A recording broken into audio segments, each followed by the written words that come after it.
if you have the right company. Wake up to news as it happens, opinion and debate, and of course, a little bit of entertainment too. Because when the kettle's on, we're on. That's Breakfast on GB News, a show worth waking up for. Every morning from 6 a.m. Only on the People's Channel, Britain's news channel. We'll spread the news, you spread the word. Good Afternoon Britain isn't just about us. The wonderful thing about this programme is it's about everyone watching. It's an interactive programme. Well, there absolutely is something to see here, and we're going to be talking about it more. Whether it's breaking royal news, Please bring us up to date. or indeed a particularly punchy speech in the House of Commons, Very, very curious. we bring it to you live, and then we bring you live reaction as well. That's Good Afternoon Britain, weekdays from midday. Only on GB News, the People's Channel, Britain's news channel.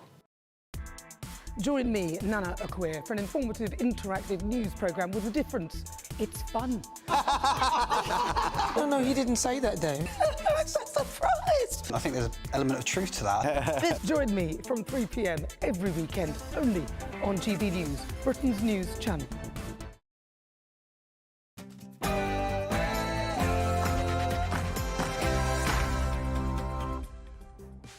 Good evening, it's 6 o'clock. I'm Miriam Cates and you're watching GB News. Coming up in the next hour on Dewbs & Co.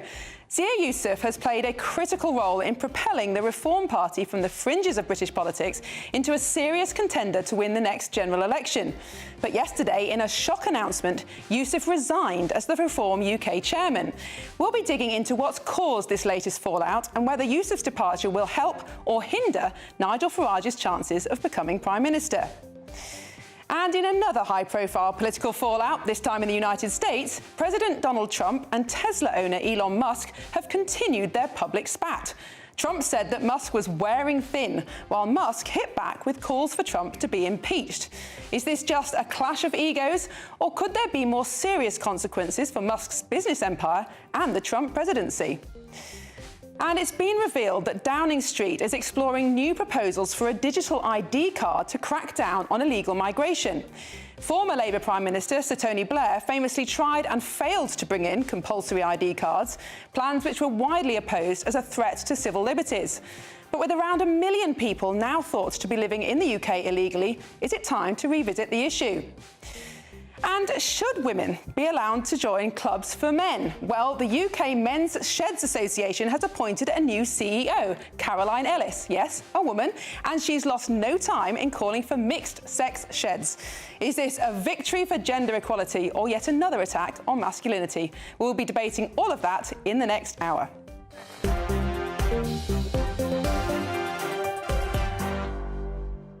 And joining me tonight for a lively debate, I've got my panel, Gavin Rice, Head of Political Economy at Onward, and James Schneider, former advisor to Jeremy Corbyn. But first of all, your latest news headlines.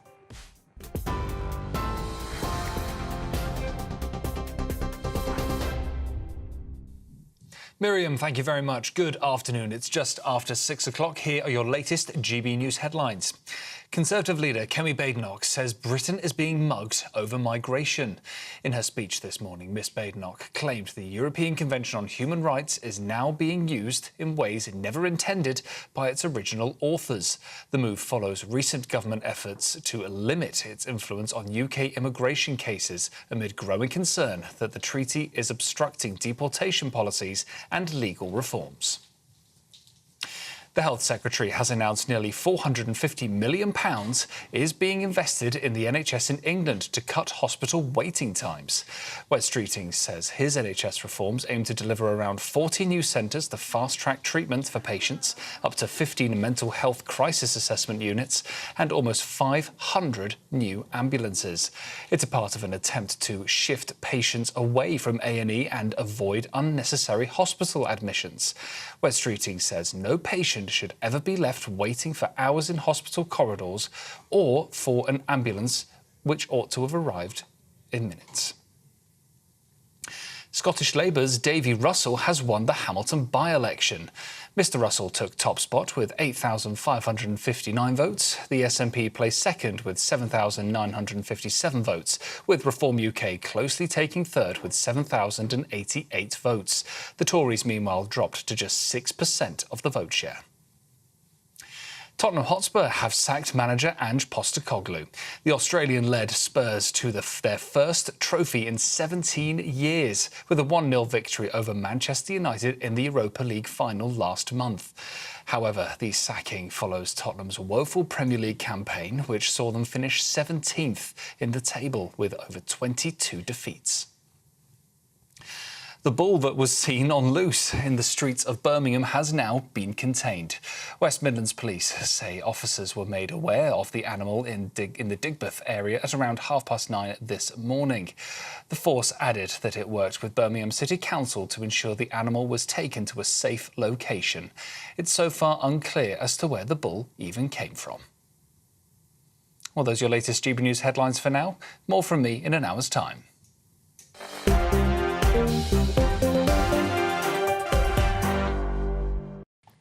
Welcome back to Dewbs & Co with me, Miriam Cates, and joining me until 7 o'clock, I've got my panel, Gavin Rice, Head of Political Economy at Onward, and James Schneider, former advisor to Jeremy Corbyn.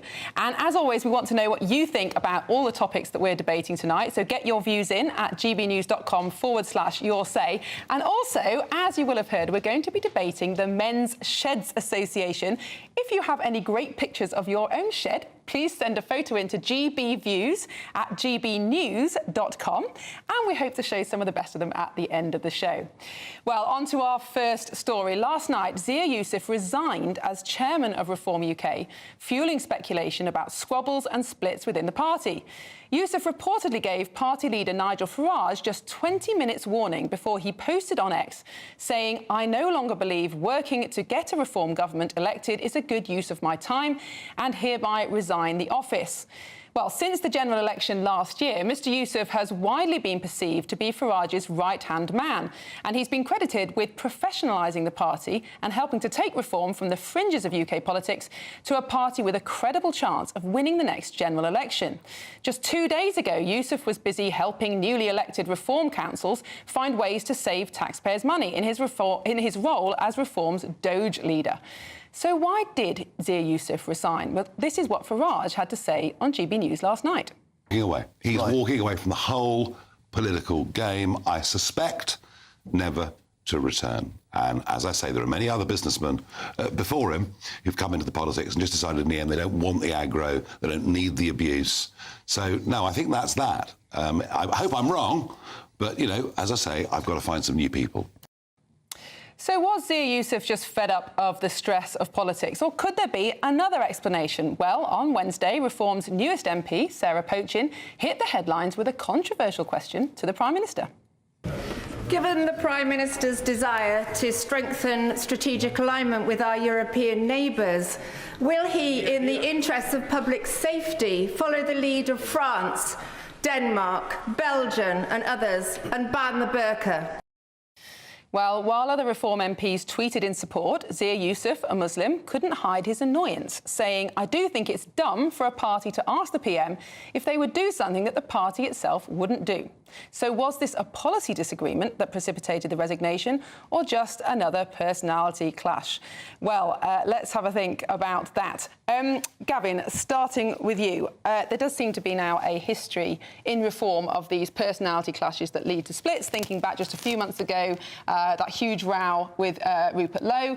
Is this just a trait that we're going to see more and more of with Reform? Well, it does just seem to be drama at Reform HQ, doesn't it? It seems to be one story after another. I mean, I have to say my own instinct is that this probably isn't so much to do with the specifics of debates over whether it should be Reform policy to ban the burqa or not, or whether it's a kind of an Islamophobia row. I think it's sort of... I mean, clearly, the footage that we just saw there, there's kind of there's a lack of professionalism, isn't there? They seem difficult. It seems very hard for them to kind of keep their MPs to stay on message. And I just think it's clearly a personnel issue, isn't it? It's Nigel Farage basically is Reform, and you know I don't disagree with everything that Nigel Farage says, but it's absolutely clear to me that, you know, without him, there is no such thing as Reform. But at the same time, he does seem to find it quite difficult to get on with people. So I think this is a personality issue. James, people often complain that too many politicians just follow the party line and don't dare criticise the leader, whereas in Reform, the MPs seem quite free to say whatever they want. And then yet, they get reported to the police. Indeed. I mean, when in any of Nigel Farage's political projects, there's never been internal harmony. You know, you get senior elected figures punching one another. You very rarely get people seeing out the end of their term under the ban in which they're elected. You know, there were people elected assembly members in London as UKIP. They don't end up as UKIP. Likewise in the European Parliament. So it's a long-standing thing. I do think this does seem somewhat to do... all of these things seem to be elements. There might be personality things. There are certainly professionalism things. I mean, Zia Yusuf brought in this guy, Nathaniel Fried, to be the head of the Doge unit. And he said, quote, the working there was horrible and people were, quote, not very nice to me. So Welcome to politics. So that suggests there's some things there. But there's probably a bigger... sort of more structural point which goes beyond the personalities in question, which is Reform has a question what kind of party it is. For lots of people, it is a refuge for right-wing Tories who have basically Tory-type politics. They sit within the Conservative end of the liberal-Conservative spectrum, but they're still in that general worldview. And then there are people who are more on the radical right. And Farage's skill is that he is able to straddle both of those groups. But most people can't do that. So I think there will continually be tensions between those that are more like right-wing Tories and those that are more radical right, and that seems to have been played out here with this Burka row. But Gavin, there are tensions like that within the Conservative Party and within the Labour Party. Both of those major parties hold together two quite different, or a spectrum of different views, and yet because those parties are established and they have institutions behind them, they can just about kind of hold together. Is Reform's problem just that it's new and it's trying to break through in a way that no party has done for 100 years? I think there's some truth in that. And, you know, Reform has not been around for very long. It's not been a professional operation for very long. You would debate whether it's actually a professional operation now. But on the other hand, it does seem particularly shambolic. They had, you know, their energy policy made no sense, and I'm someone who's relatively net zero critical, but their policy seemed to be actually advocating for making all forms of energy more expensive than they need to be. Then they basically had to U-turn on that. There's obviously been the whole issue with Rupert Lowe and now this. I think what we're actually seeing is that Reform is basically it's a kind of a protest instinct amongst the British electorate. What pollsters are finding is that people are thinking, well, you know, goodness me, it couldn't possibly be worse, so we're just willing to roll the dice. And that kind of anti-politics is going to Reform, but I think there's a real question about whether they've got talent, whether there's fundamental clashes of personalities. Do you not think there's a danger, though, in continuing to see them as a protest movement when they're on 30% in the polls? And I wrote a piece the other day about how Farage was being accused of fantasy economics, and someone wrote in the comments, well, it's fantasy economics that's got us to £3 trillion of public debt. It's a fair point, isn't it? In the way that the mainstream parties have run the economy for the last 30, 40 years. We're not exactly in a great place. Why wouldn't people want to try something new? Yeah, but Nigel Farage isn't trying something new. I mean, actually, the policies that he is putting forward are just the right edge of what has been the consensus on economic policy for the last almost 50 years. Pretty much since Callaghan went to the IMF in 1976. It's on the right edge of that spectrum.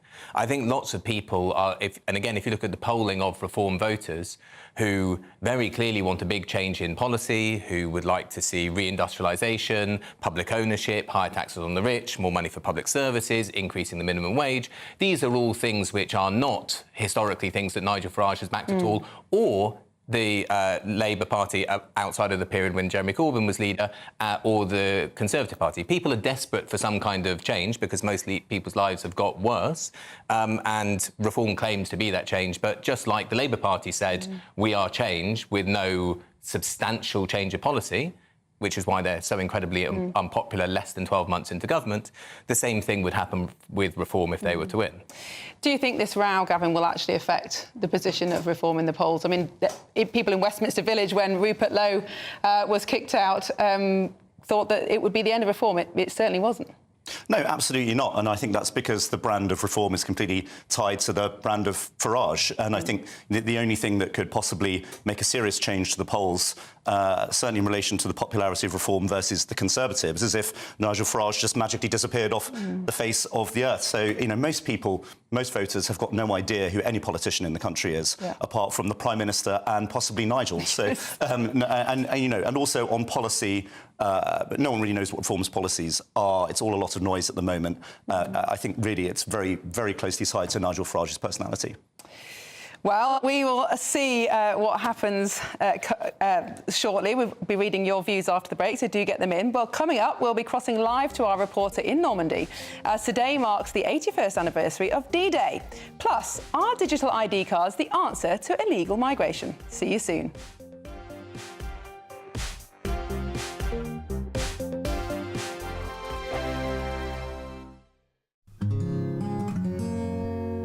At GB News, we are proud to stand for you, for the Britain you love, for the communities you live in.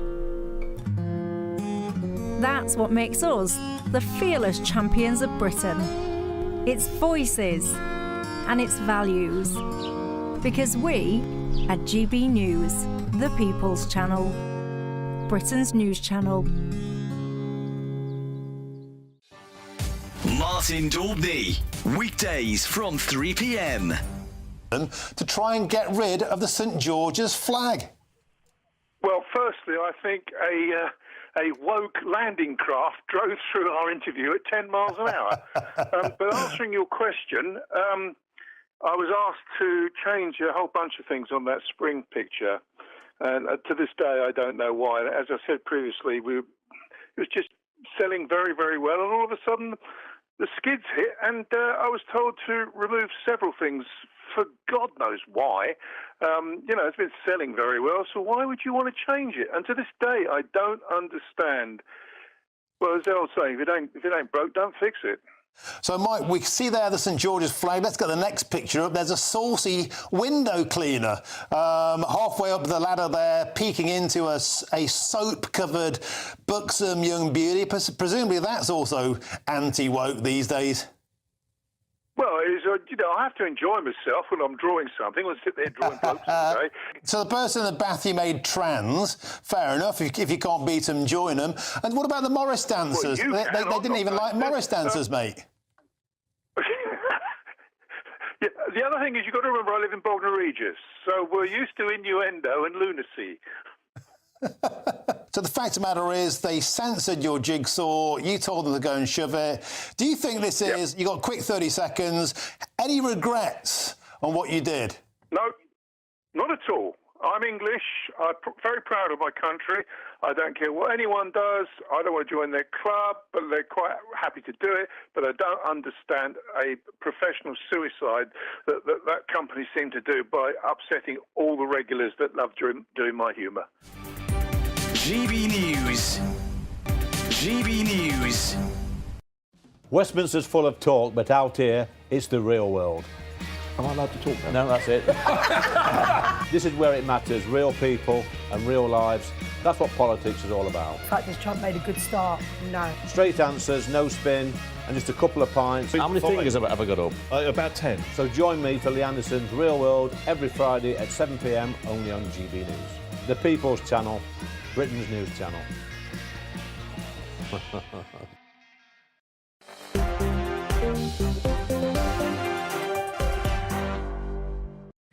Welcome back to Dewbs & Co with me, Miriam Cates, and keeping me company until 7 o'clock. I've still got Gavin Rice, who's the head of political economy at Onward, and James Schneider, former advisor to Jeremy Corbyn. Now, today marks 81 years since the D-Day landings, marking the anniversary of those landings when those soldiers from all the Allied armies began that liberation of Nazi-occupied Europe. And veterans have today made the journey to Normandy for a special commemorative service. GB News reporter Sophie Reaper joins us from Normandy now. Yes, good evening to you, Miriam. We're here. Just behind us is Gold Beach, where the sun is starting to set. And I have to say, it's been an absolutely incredible day here in Normandy, right in the west, Utah Beach, all the way down to the east, Sword Beach. Those 5 beaches where 81 years ago today, the Allied troops landed in order to make their way in and try and end that Nazi occupation. Now, Of course, the most important part of today is remembering and commemorating those veterans who either gave their lives or risked their lives on that day and throughout World War II.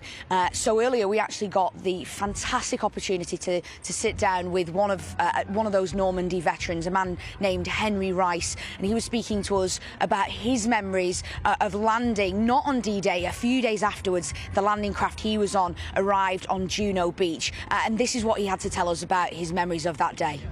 And they're chatting away of old times and everything, and suddenly there was this throbbing and this noise, and he looked at me and I looked at him because I didn't know what it was. He said, "Gosh, Henry, quick, up top."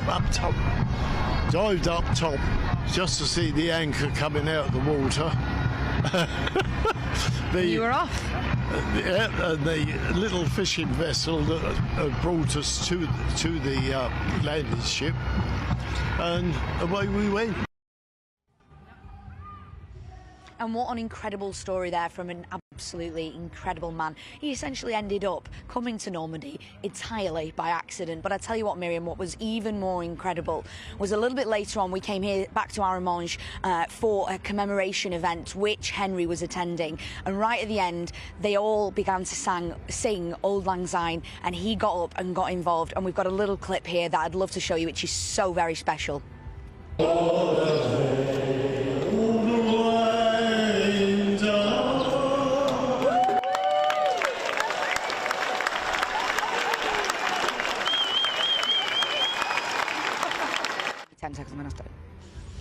Now, Miriam, it's been an incredibly special day here today. We were here as the sun rose, and as behind me, the flag was raised to mark the beginning of D-Day commemorations. And now, a very cyclical moment, the flag is coming down once again to mark the end of the D-Day commemorations, 81st anniversary from that day when our Allied troops risked it all for our freedom. An incredible day here in Normandy.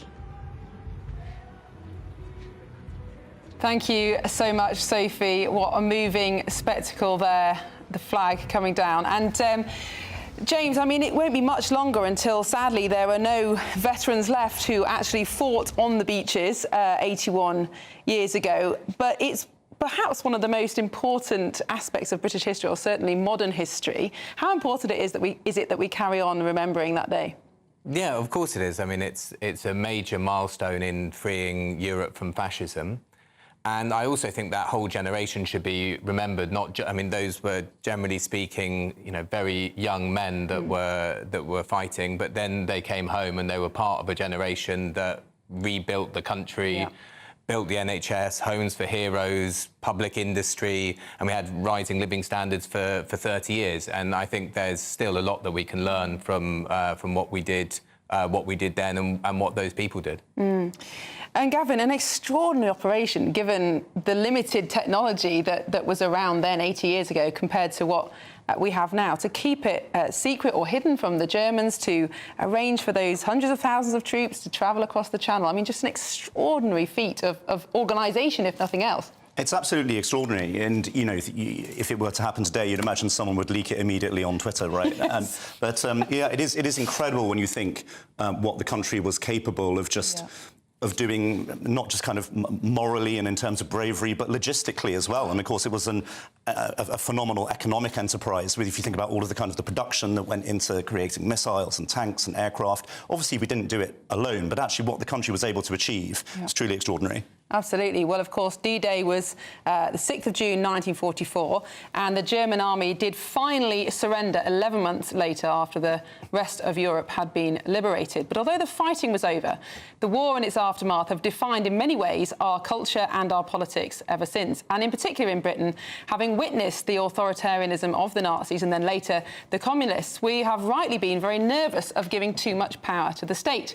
But is that about to change? Well, Downing Street is exploring new proposals for digital ID cards to crack down on illegal migration. But could this be a new threat to civil liberties? James, of course, Tony Blair tried to do this when he was in power, and his plans were thrown out when the Conservatives came back to power. But do you think there is an argument now, given how all of our information is online anyway, that actually we do need some sort of digital ID in the 21st century? No, not at all. And so Tony Blair's been he's been pushing this idea for more than 20 years, and there's always a new reason for it. It's because it's going to combat terrorism, it's because it's going to stop benefit fraud, because it's going to make it easier to take the train, because it's going to stop illegal immigration, because it's going to crack down on organised crime. There's always a new... then Gordon Brown tried to... He said, make it much easier for people to access services in the state. I don't think there's ever been a compelling argument put forward for it, and I think we should guard our freedom in general terms, put a very high price on it. And, of course, there are some ways in which we do give up our freedom and for some things, and that's sensible, but we should have a very high price. And I think because it will be progressive to have a digital card, and it'd be cool because it's on your phone now, is a very, very low price for us to be selling our freedom. And yet the reason this time, Gavin, is that there is this sense that immigration is out of control, not just border security has failed, but also because we're so unsuccessful at deporting people once their visa has expired, there are now thought to be maybe up to 1 million people who shouldn't be in the UK. And so the proposal now is that if we have digital ID cards, it'll be much easier to track those people down. What do you think? Yeah, that's right. And I have to say, this is a topic on which my own view has gradually and cautiously changed. I think it's something which instinctively I used to think was profoundly un-British and illiberal. At the same time, circumstances do change. We're living in a very, very different world now. One of the basic functions of the state, of the government, is to be able to secure the border and to know who is in the country and who is not in the country. And that also comes to things like enforcement against foreign national offenders, making sure that people who have no right to be here are deported, and so on. And yet, at the same time, we've got basically no idea how many people are in the country. I mean, there was a study conducted by Thames Water, looking at water use in London, which found that there were 585,000 more people just in London alone who shouldn't be there. We've got absolutely no idea who they are. I think so much of our information is handed over nowadays. We already have national insurance numbers. We provide lots of information to banks and so on. You know, you can't get a tenancy without umpteen forms of verification. But given that so many of these people presumably work in the black economy, if you know you're employing illegal immigrants or people who shouldn't be here, you're not going to ask for their digital ID card anyway. So surely this will just make insert friction for good employers, and bad employers will just not bother. Well, possibly, but I think what it might do is it might make it easier to identify and expose this when it does happen. So, for example, if you take something like Deliveroo, I think the Metropolitan Police did a kind of a spot raid and found that 40% of Deliveroo riders were working illegally, had no right to work whatsoever. But the legal responsibility for verifying that someone has a legal right to work falls on the self-employed Deliveroo rider if they want to use a substitute. It doesn't fall on the tech company. And, of course, what this has allowed is this absolutely widespread abuse and effectively a form of economic slavery. And I think if we had digital ID cards and we shifted the responsibility onto companies and franchise operations like that, it would really help facilitate stopping this. So one half of what you said I completely agree with. I don't think we should be giving more money to tech companies to give us some ID card to deal with a problem which we could deal with another way, which is Deliveroo is a company that employs people. It just gets around the fact, as in that's what it is in reality. Legally, it isn't. We should change that. In lots of areas of the economy where there is hyper-exploitation of migrant workers that don't have the legal right to work, things like trade unions in the building sector, for example, would go a long way to dealing with that. So I think there are lots of things. We've only just brought back in exit checks at the border to know when people have left. So there are a whole host of things that we should be doing before we start saying, let's spend probably a huge amount of money on a contract to one big tech company to come up with an ID card, which once we have it, we won't be able to get rid of it. Interesting thoughts. Well, Taylor has written in and says, I have enough IDs, I don't need another one. They need to give people who are here illegally IDs when they arrive and then take their fingerprints. The rest of us don't need it. Well, do keep getting in touch with your views and sending your shed pictures. Coming up after the break, the Trump-Musk love-in has ended with a bang, but what does that mean for the future of the MAGA movement? Don't go anywhere.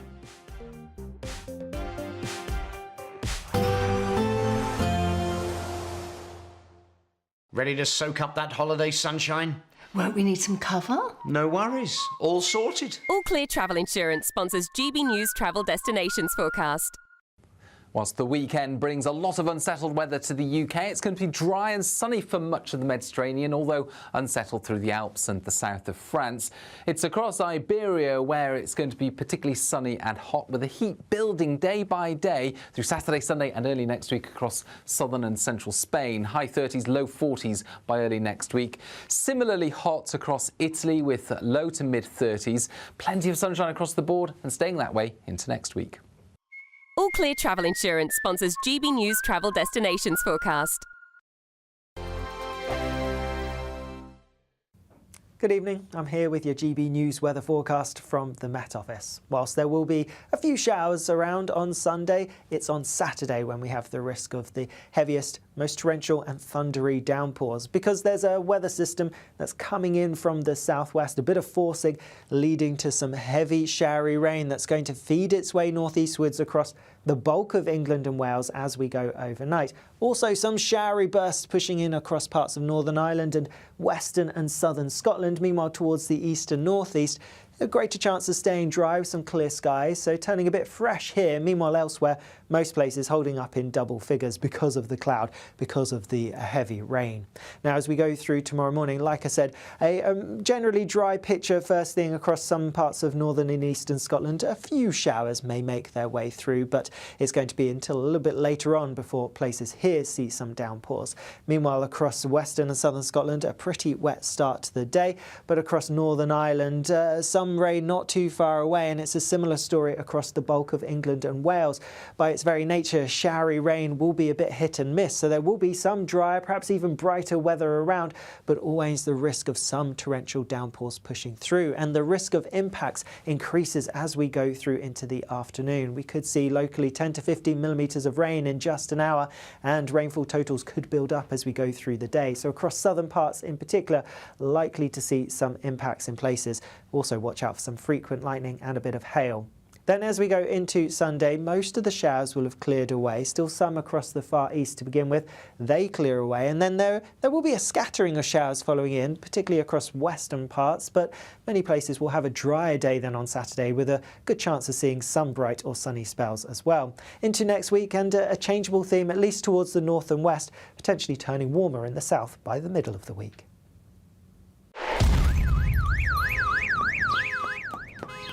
Crash Law 24 sponsors GB News Traffic and Travel Report. Good evening, this is the latest AI travel news from gbnews.com. The A87 remains closed between Glenmoriston and Ben Lomond. Drivers should expect longer journeys with alternative routes. An incident on the M25 anti-clockwise at Thurrock has caused lane closures and congestion. Planned maintenance on the A483 northbound between its junctions with the A5156 and the A55 in Cheshire West causes 30-minute delays. Congestion on the A43 northbound between junctions at Silverstone and the A5 in Northamptonshire continues. And on the trains, Great Western Railway and Northern Lines are experiencing disruptions on various routes. For more travel news, go to gbnews.com. Crash Law 24 sponsors GB News Traffic and Travel Report.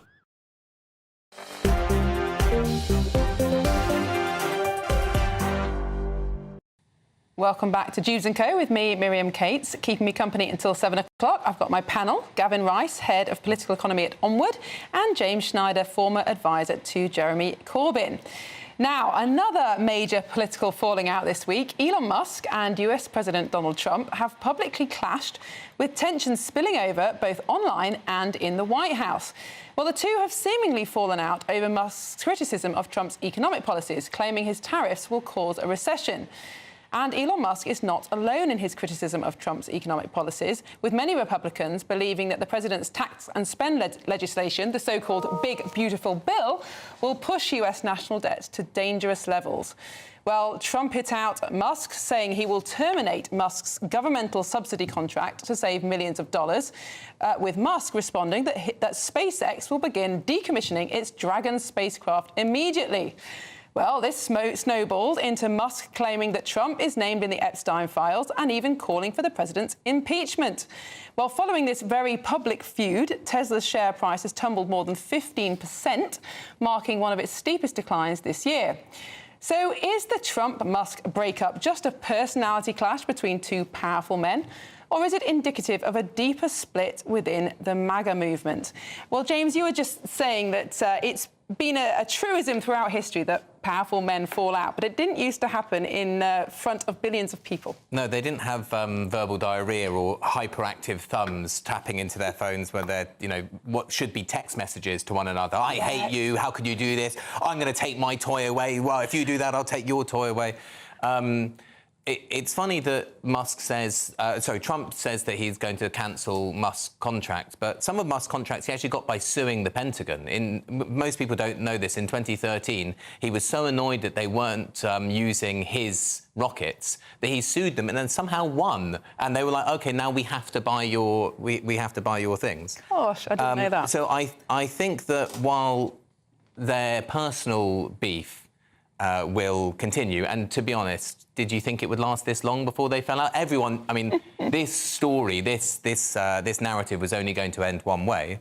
But the deep relationship between big tech and extremely powerful mega billionaires and the US American state is not going to break, and that's still getting deeper and deeper. And it's not just Musk and Starlink and X and Tesla, but it's also Palantir and Peter Thiel and others. So I think the fundamental relationship is going to stay the same, even if the two guys hate each other and they're going to tweet or truthy social or whatever it is at each other saying that they're real horrors.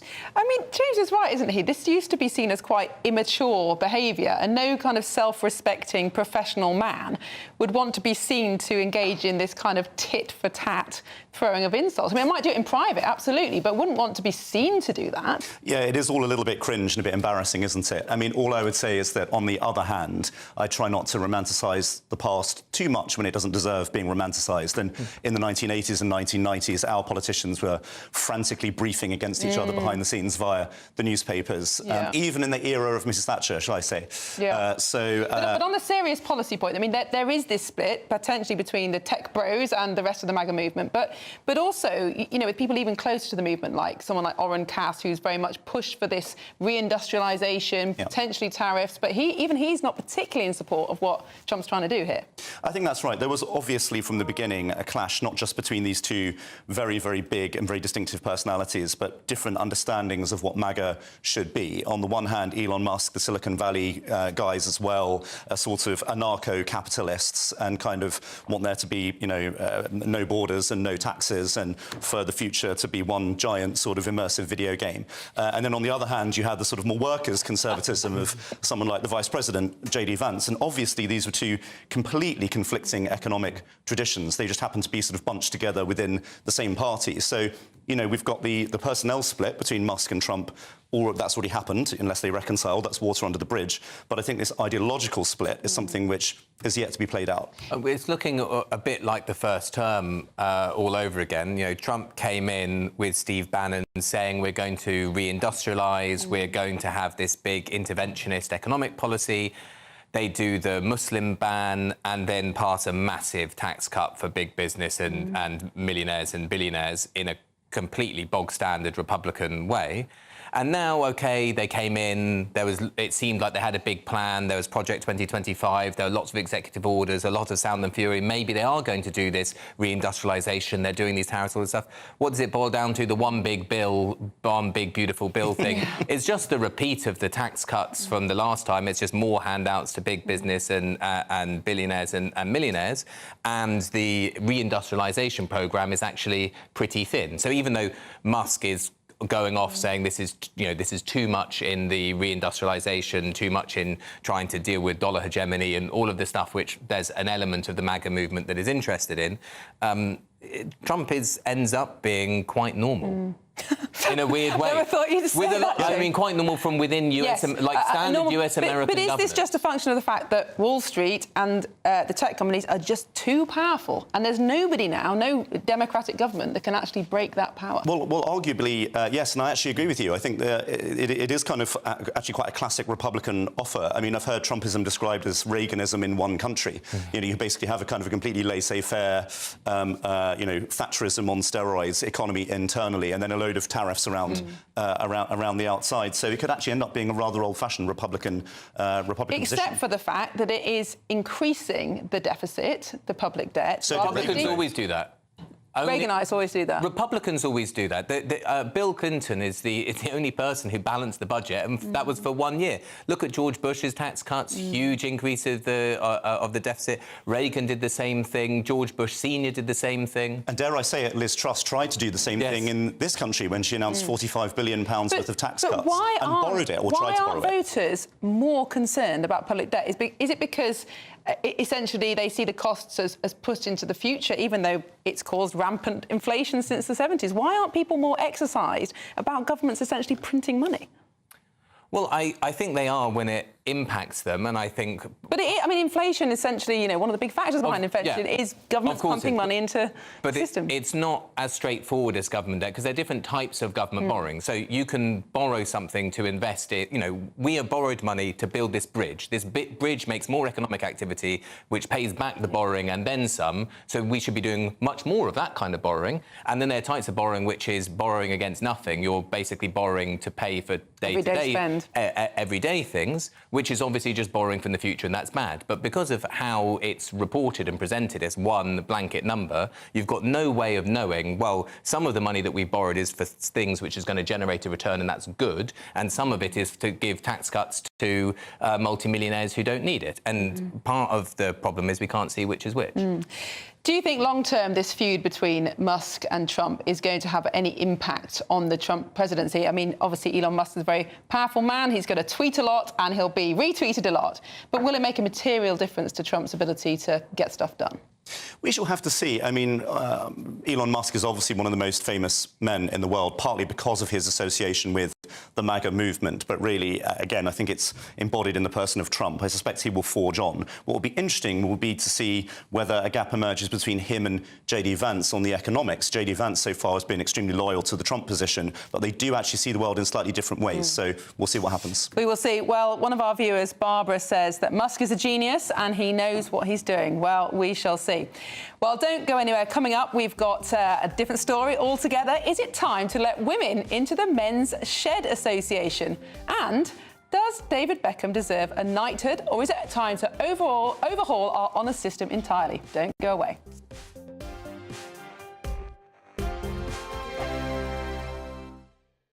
It's Patrick Christys tonight, and here we do things differently. It's explaining the absolute madness of this, doesn't it? It's explosive. I mean, this is very good. It's lively. 850. Your government sat there, Sean, and it did nothing. It's controversial. And the Middle East has been in turmoil since before I was born. It's everything you need to kickstart your evening. Everyone's had their Weetabix tonight. I love to see it. That's Patrick Christys tonight, weeknights from 9 p.m. Only on GB News, the People's Channel, Britain's news channel.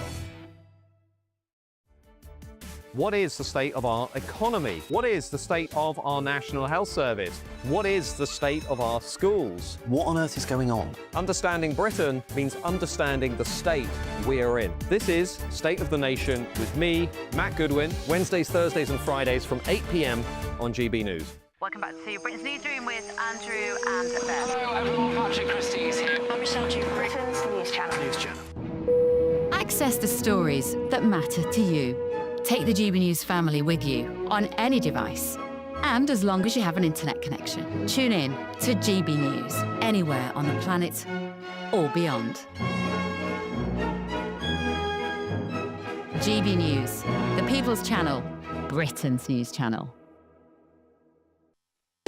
You want to know what's really going on in the corridors of power? Labour don't know what to do with you half the time, and that makes you quite lethal in the chamber. Get behind the headlines with Chopper's Political Podcast. Join me, Christopher Hope, as I sit down with the great and the good of British politics. We'll see where this ruling takes us. These are the stories shaping our nation.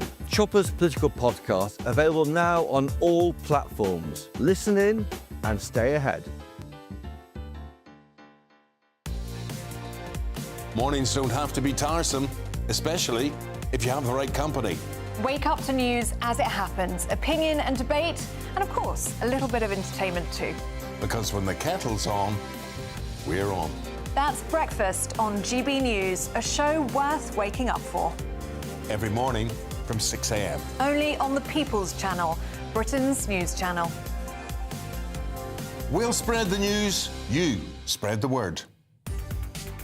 From the school run to the home run, watch a new show for all of Britain. He can say whatever he wants. A straight talking show where all voices are heard. And, you know, when are we going to stop talking about smashing the gangs and actually do it? With the stories that matter from every part of our country. There's a bit of a crash landing there for your Chancellor. Bold, fearless and standing up for you. That's me, Martin Daubney, 3 p.m. till 6 p.m, weekdays, here only on GB News. The People's Channel, Britain's news channel.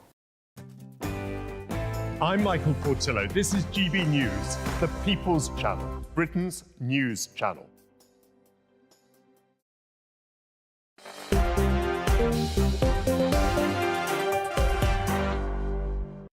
Welcome back to Dewbs & Co with me, Miriam Cates, and keeping me company for this last 15 minutes, I've still got my panel here with me, Gavin Rice, Head of Political Economy at Onward, and James Schneider, former advisor to Jeremy Corbyn. Well, on to our final story, and a good one for a Friday evening. In a survey across 30 countries, King's College London found that nearly 60% of young men think that we've gone so far in promoting women's equality that we are now discriminating against men. Well, perhaps this won't come as a surprise to members of the Men's Sheds Association, whose new CEO, a woman, wants women to be able to join too. Well, the Men's Shed movement was founded to tackle male loneliness and isolation, bringing men together around practical activities. And I promised I'd show you some of your sheds that you've been sending in, so let's take a look. GB News have collected your shed photos. Wow, that looks more like a summer house than a shed. That is very impressive. It's even got pictures on the wall. Gosh, it took us 7 years to get pictures on the wall of our last house. It's impressive to have them in the shed. Oh, look, even watching GB News in the shed. That's fantastic. Well, thank you very much for sending those in. So, panel, on the more serious issue, I mean, single-sex spaces have been a lot in the news in recent years, but not so much when we're talking about men. Do you think men's single-sex spaces are just as important as women's? Absolutely. I mean, it's just absolutely obvious to me. I mean, first of all, freedom of association is a really important principle. People should be able to get together with, form clubs with, form teams with, associations with whoever they want. We do place some limits on that liberty, so we don't allow people to do that on a race basis, for example, and that's correct.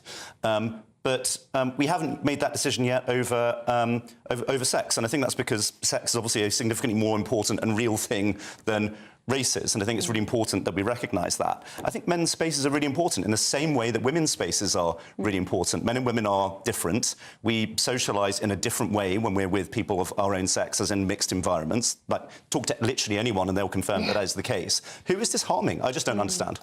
Well, exactly, but there has been this move over the last 20, 30 years to almost claim that men's spaces are there to keep women out, to keep women from power, and perhaps in some cases that has been true.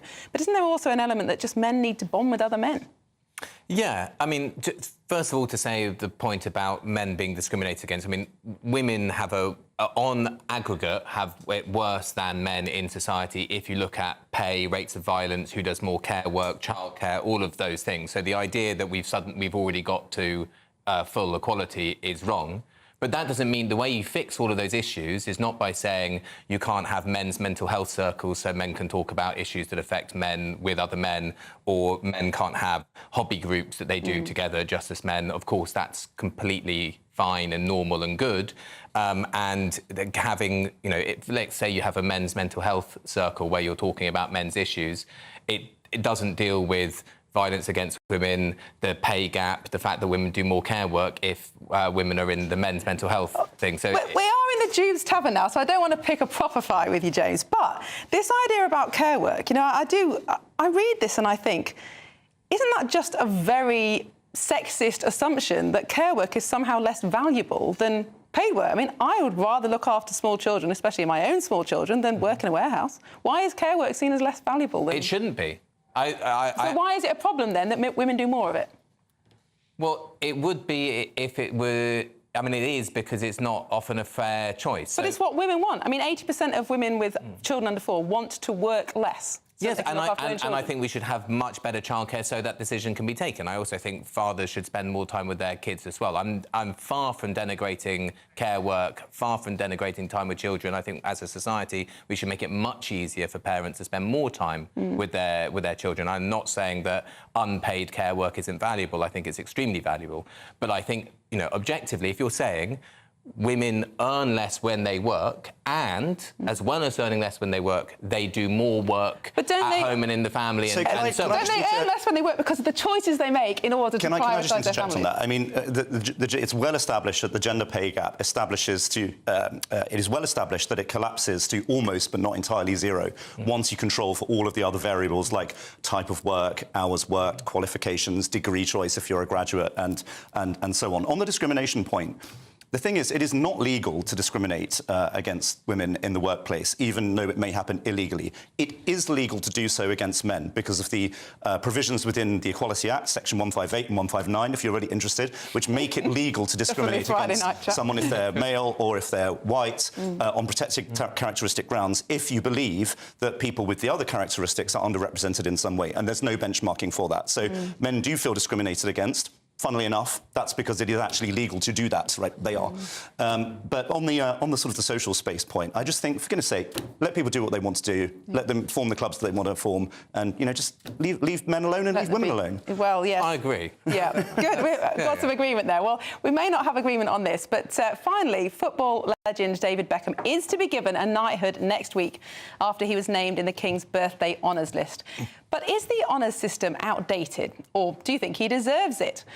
Is it something that we should be celebrating, or is it just so old-fashioned? James, what do you think? I mean, people have been asking for years, when is Beckham going to get his knighthood? Finally, she's going to be Lady Victoria. We should be very happy about this. I didn't know that he was or wasn't a sir and that she was or wasn't a lady. I must admit, I don't keep up with the honours thing very much, and I do think it's a bit weird, and we, generally speaking, aren't praising the right people. There's a lot of cronyism involved in it, and I think it should be hived off totally away from politicians. And, you know, I don't think all these former MPs should all be walking around with being called Sir John so they can get a better table in their club or whatever it is. It seems silly to me. I didn't know David Beckham hadn't had one. I don't know why he hasn't had one. But, I mean, if you were going to give some honours, someone who has played, I don't know, 100 and something times for England, was England football captain, is a kind of national hero of a sort, is the sort of person who should have an honour. But it should be an overhauled system that isn't this sort of handing out honours to friends. It's like a remnant of the monarch hands them out, but then because we can't have it just as being that, because that would be weird in 2025, it sort of goes through the government of the day and through the state in a way which I don't think really aligns with what most people would want. So I'm fine for having national honours. I think celebrating people is a good thing. It's just the way in which we do it needs to be completely overhauled.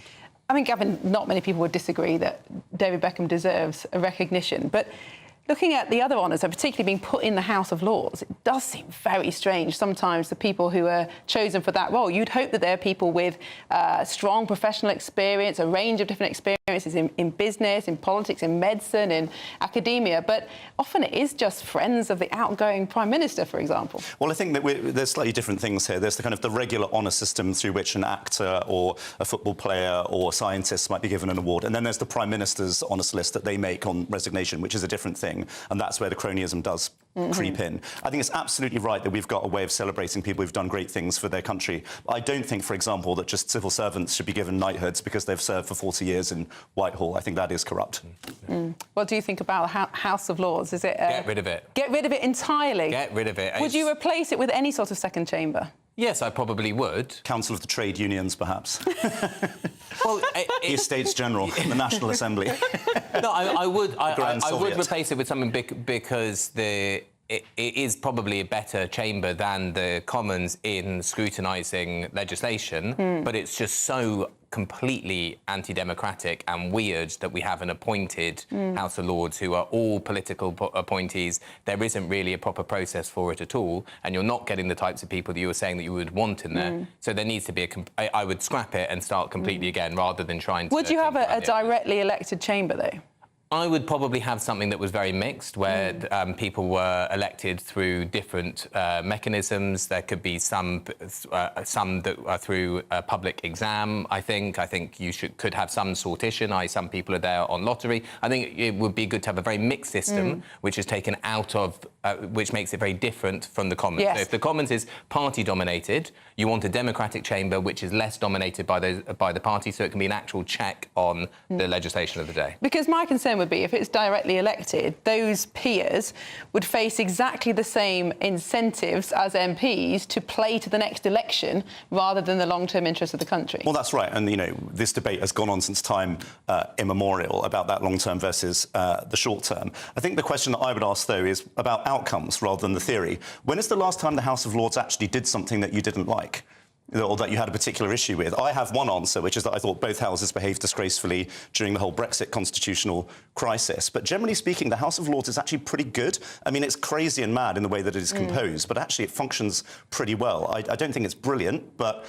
You know, I'm a small C Conservative. I think the chances are we would replace it with something worse. Well, I think it's because it never gets to that stage. Because certainly I was party to discussions when I was an MP of government saying, well, we want to do this, but we know it will never get through the Lords, so we can't. So, you know, whether that's a good thing, that's holding government to account, or a bad thing, it's not allowing the democratically elected chamber to do what it wants. I don't know.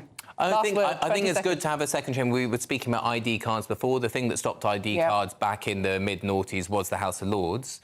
It does do some good things, but I'm more confident that we could find a system that was an improvement on the one that we have now. Well, that's definitely one for your say. If you've got any suggestions on how we could improve or reform the House of Lords, then please write in, because I think it probably needs it.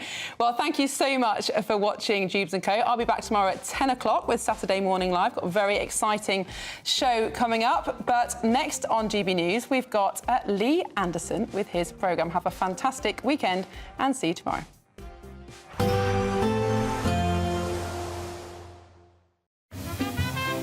Heavy showers first thing will be followed by a warm, cosy day. Boxed boilers, sponsors of weather on GB News.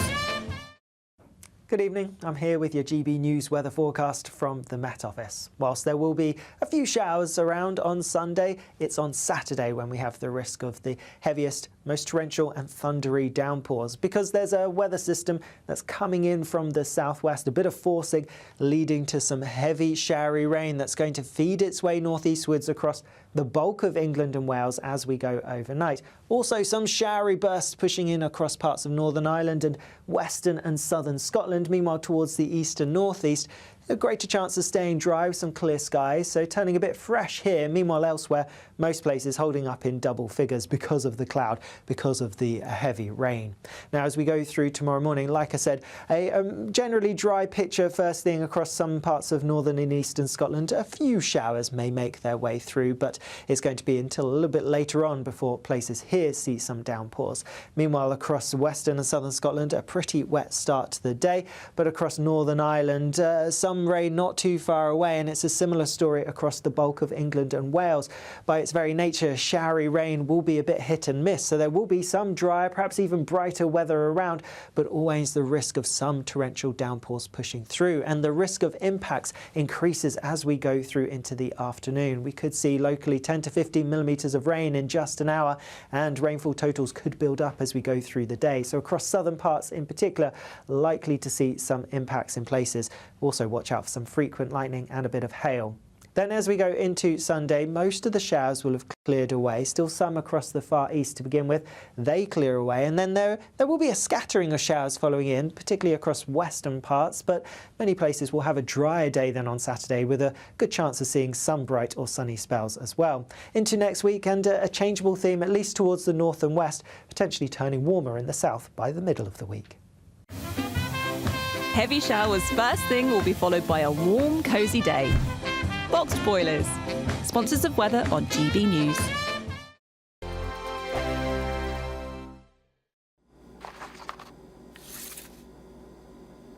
Crash Law 24 sponsors GB News Traffic and Travel Report. Good evening. This is the latest AI travel news from GBNews.com. Expect significant delays on the M4 eastbound near Landarcy due to congestion. The M25 anti-clockwise exit slip at junction 30 in Thurrock has one lane closed for a collision. Surrey's M25 anti-clockwise between junctions 6 and 5 is slow due to a vehicle fire, reducing 4 lanes to 3. Congestion causes a 19-minute delay on the M90 northbound between Craigend and the Broxton roundabout. And on the trains, Avanti West Coast faces delays between Oxenholme Lake District and Carlisle, with cross-country disruptions between Hinckley and Leicester. For more travel news, go to gbnews.com. Crash Law 24 sponsors GB News Traffic and Travel Report. It's the final week to see how you could be our biggest winner yet, touring in this stylish Elnag Baron 560 motorhome. This brand new 2025 model comes complete with kitchen and bathroom areas and enough space to comfortably sleep a family of 4. We'll also give you a further £5,000 in tax-free cash to add a few of your favourite things. Don't miss out as lines close on the 6th of June. For another chance to win the lot, text WIN to 63225. One entry costs £2.50 plus one standard network rate message, or text BONUS to 63225. 5 entries cost £5 plus one standard network rate message. Go to gbnews.com/win. Entries start at £2.50. Call 0903 686 3232. Calls cost £2.50 plus your network access charge. Or post your name and number to GB13 PO Box 8690 Derby DE1 9TT. UK only. Entrance must be 18 or over. Lines close at 4 p.m. on the 6th of June. Please check the closing time if listening or watching on demand. Good luck. Westminster's full of talk, but out here, it's the real world. Am I allowed to talk now? No, that's it. This is where it matters, real people and real lives. That's what politics is all about. In fact, has Trump made a good start? No. Straight answers, no spin, and just a couple of pints. How many fingers have I got up? About 10. So join me for Lee Anderson's Real World every Friday at 7 p.m, only on GB News. The People's Channel, Britain's news channel. It's Patrick Christys tonight, and here we do things differently. It's explaining the absolute madness of this, doesn't it? It's explosive. I mean, this is very good. It's lively. 850. Your government sat there, Sean, and it did nothing. It's controversial. And the Middle East has been in turmoil since before I was born. It's everything you need to kickstart your evening. Everyone's had their Weetabix tonight. I love to see it. That's Patrick Christys tonight, weeknights from 9 p.m. Only on GB News, the People's Channel, Britain's news channel.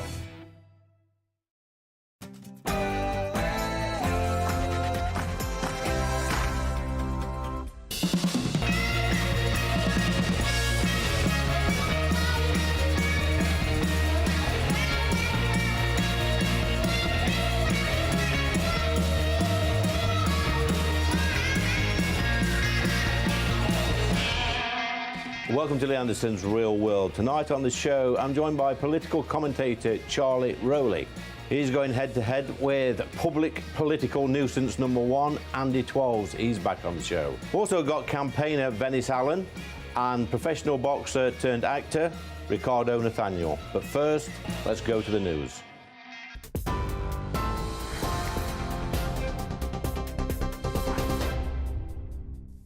Good evening. It's 7 o'clock. Here are your latest GB News headlines. Conservative leader Kemi Badenoch says Britain is being mugged over migration. In her speech this morning, Miss Badenoch claimed the European Convention on Human Rights is now being used in ways never intended by its original authors. The move follows recent government efforts to limit its influence on UK immigration cases amid growing concerns that the treaty is obstructing deportation policies and legal reforms. Scottish Labour's Davy Russell has won the Hamilton by-election. Mr Russell took top spot with 8,559 votes. The SNP placed second with 7,957 votes, with Reform UK closely taking third with 7,088 votes. The Tories, meanwhile, dropped to just 6% of the total vote share. Elon Musk says Donald Trump appears in files relating to the disgraced paedophile financier Jeffrey Epstein. He gave no evidence for this claim. Meanwhile, White House Press Secretary Caroline Leavitt dismissed the comment. Musk has since called for the president to be impeached. It's the latest in a string of barbs between the men as they appear to have dramatically fallen out in a public spat. The Health Secretary has announced nearly £450 million is being invested in the NHS in England to cut hospital waiting times.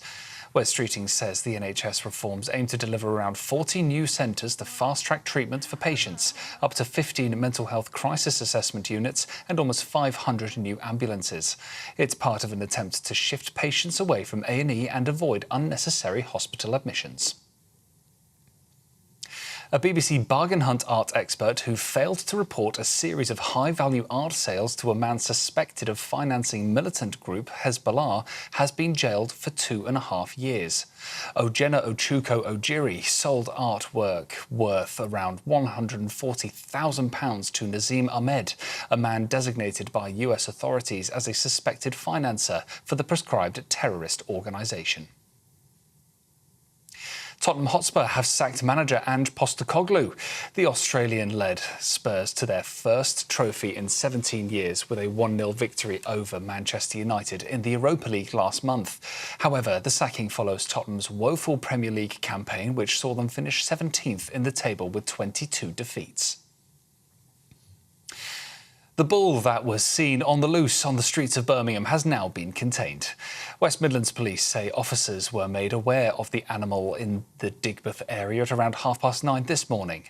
The force added that it worked with Birmingham City Council to ensure that the animal was taken to a safe location. It's so far unclear as to where the bull came from in the first place. Well, those are your latest GB News headlines for now. I'm Lewis Mackenzie. More from me in an hour's time. For the very latest GB News direct to your smartphone, sign up to News Alerts by scanning the QR code or go to gbnews.com/alerts.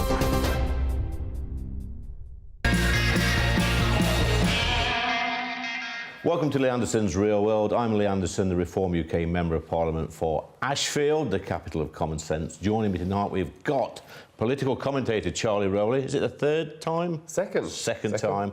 And he's back, GB News' favourite political commentator, Andy Twelves. He's going to annoy you tonight. But look, listen, guys. This week, in the House of Commons, Sarah Pochin, our new MP, the Iron Lady, raised this question. Listen to this. Given the Prime Minister's desire to strengthen strategic alignment with our European neighbours, will he, in the interests of public safety, follow the lead of France, Denmark, Belgium and others and ban the burqa?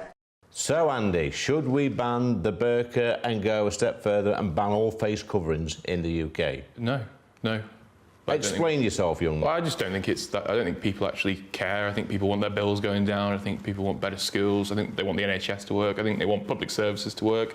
I don't think people are really bothered about what other people choose to do with themselves. I think it was Nigel Farage himself who said in the House of Commons that the British state should never tell anyone what to wear, apart from when it comes to burqas. I think it's just hypocrisy from the Reform Party. Yet, Charlie, you're not allowed in a bank or a shop with a crash helmets on or face coverings and things like that. Should we ban the burqa? I think you're right. I think, look, if you're going to ban face coverings, you've got to ban them across the board. Yeah. I don't think it's just a particular religious headwear because, there are some women that are forced to wear the burqa. So I don't think that's right either. But I do think you're right. If you're going on a protest, if you're entering a bank, if you're in public space, I think banning face coverings is probably something that most people would want to see. Andy, don't you think that it would make people more comfortable if everybody in society revealed who they actually are? No. I don't really care that much. I think, most people aren't that bothered. It's just this is a small kind of hyper internet issue. I don't think people actually care. I think people want, their Labour representatives, their Tory representatives, their Reform representatives to be arguing for, local issues that matter to them. And I don't think the burqa ban is one of them. So why is it then, Andy, that lots of our European neighbours and countries around the world have banned face coverings? There's a lot of nutters in European countries. Just because another country does something. Just because another country does something doesn't mean. Can I just explain for viewers at home, the nutters in Europe aren't here to defend themselves. Charlie, he says the nutters. Well, the French and Belgian counterparts, I think, wouldn't take too kindly to that. But I think, look, we're an expressive country. We talk to people, we engage with people. I think, people wearing face coverings, which does create a physical barrier when you're meeting somebody. I think that does create tensions. And when we're talking about integration more than ever before, I do think that's really important. I mean, I think the debate might have moved on a little bit because I know that created a lot of fear, the burqa beforehand, because it created that separation. I think now you're seeing people that are operating in plain sight, like the Pakistani rape gangs, that obviously don't wear face coverings, but they are amongst us. They're amongst communities that need to be prosecuted. There needs to be a national inquiry for that. So I think that sort of fear has moved on a bit. But I think the whole question is about integration. How do you integrate? It's by communicating. And how do you communicate properly? It's by looking into somebody's facial expression. Facial expression. Yeah. Just a few months ago, Andy, I was in London and I saw, I'm going to say, a person wearing a burqa, and this person was taller than me. And I couldn't make out whether it was a man or a woman who'd got this veil on. So surely, we've had cases in the past, Andy, where people have escaped from this country or committed crimes or got away, and the men, basically, wearing the burqa, the full face mask, and they've hopped it. Sure, I'm sure there have been, but that's no reason to ban something. I mean, where do you draw the line? Like, a lot of Orthodox Jewish women have to cover their hair. They have to wear wigs or hair coverings because in their religion it's not appropriate to show their hair to anyone but their husband. No, where do you draw the line though? Well, at people's faces. At people's faces. Yeah. That's quite simple, isn't it? Sure. Should everybody in society, when you want to live in an integrated, tolerant, multicultural society, should we show our faces to our neighbours, our friends, whoever? Charlie? Yeah, absolutely. And I think, look, people who are forced to wear the burqa, I think is a problem. That's clearly a cultural problem that we need to tackle. That doesn't adhere to Western British values that people want to see. Andy, when in Rome, do as the Romans do. Oh, sure. I mean, it's just, I thought Reform UK were the party of, freedom of speech, freedom of expression. Surely doesn't that encroach on a person's freedom of expression rights? If do you really think that a lot of these women want to wear these? I mean, I don't know. I haven't spoken to them. Have you spoken to them, Lee? No. Well, then neither of us know. Charlie. Well, we know that they don't because women have gone on other programmes and they tell us that actually they have been oppressed. It's regressive. It's regressive, it's oppressive. Now, the question is about, what kind of society do you want us to be? And I want us to be open. We are tolerant. We are respectful of other people's religions, but there comes a point where actually, if it's about Western identity, if it's about British values, it's about being able to identify who you are, know who that person is, and chat to them or see them in a way in which... the case, Charlie, that when we go abroad to some of these countries around the world, British women have to cover up. We've seen it with heads of states, women heads of states. We've seen it with our Queen. I think at one time going to these places, they have to cover up. Exactly, because it's about respect, and you respect other people's laws. And we, as I say, when we go abroad, you respect other people's laws, their values, their cultures. It's about integrating, even if you're just a visitor. That's the right thing to do, because you want to learn about that culture. You might want to learn about that part of society, but you do it in a way in which is respectful for them. So we should, in the UK, expect people who come to Britain, whether they're a tourist, whether they're a visitor, whether they're here for the long haul, whether they're born here, they accept British values, they accept the UK rule of law, which should be, let's have a debate about it, banning face coverings. And I think, but banning face coverings in general, not just targeting a religion, I think if you're going on a protest or a picket line, if you want to throw, bricks at the cops, shouldn't be doing that anyway, but don't cover your face. I think people need to see who you are, see what you're doing, and have that respect for being able to identify. So, Andy, Charlie's saying, you might be surprised, I agree with Charlie on this one, that people come into our country that want to, they should embrace our way of life, our culture, our history, our heritage, respect our laws, and be like us. Yeah, I agree. I think integration, cultural integration... So how is that integrating, wearing a full face covering? I don't think it's particularly... I don't think the two things are mutually exclusive. But I think, you talked about visiting societies and going to foreign countries. I mean, Isabel Oakeshott, one of Reform's biggest supporters on social media, she lives in Dubai now. That's an Islamic country. Yeah. Is she, is she respecting the Islamic values of that country? Obviously, or she'd be deported. Is she? Yeah. I don't think she is. I don't think she's living by the Islamic values of Dubai. I think she's still living a very British life. How do you know what house she's living? Well, I'm asking you, I don't know. Do you not know? I'm going to poke my nose into people's private do you think, Charlie? I mean, do you think it seems a lot? She goes and brings British values to an Islamic country? But there's a difference between the Islamic faith as a whole and different Muslim countries where they don't force women to wear the burqa. Okay. Is Islam shot respecting the Islamic values of that society of which she, to use a term from the Reform Party, to be honest, invaded? Andy, is she respecting those values? I am not shocked with your response to this, because when I was in the chamber, sat next to Sarah on Wednesday this week, when she asked the PM, by the way, his answer was awful, dreadful. He never even answered the question. He was banging on about spending and stuff like that because the man hasn't got a clue. But I sat there with Sarah. When she asked that question, there were sighs, there were groans, there were moans, there were complaints from the opposite benches and, unfortunately, those that sit in front of me, the Lib Dems, the Greens, and a few of the Jezzers lot behind me, the Gaza Independents, they were all groaning. And you know what? They are not in touch, Andy. Any poll that you do in this country would say overwhelmingly that face coverings should be banned. I'm sure that it does, but I mean, I think the reason they were sighing is because it's this bizarre little culture war question when there are actual real issues in this country that Sarah was objectively elected to face. That by-election win, that wasn't based on she wants to ban burqas. That was based on there are real issues in this country and people are reaching out to alternative parties. She should have been representing. Do you think the people of Runcorn deeply care about a burqa ban more than their bills? So why were the 5 independent Gaza MPs elected then? I think was that based on local issues? I think so, yeah. Was it, Charlie? No. Well, when you lose people like Jonathan Ashworth, who, again, totally opposes political views, but someone that seemed to be a good local Labour MP, ousted because of pro-Gaza... Jonathan Ashworth, by the way, is not here to defend himself.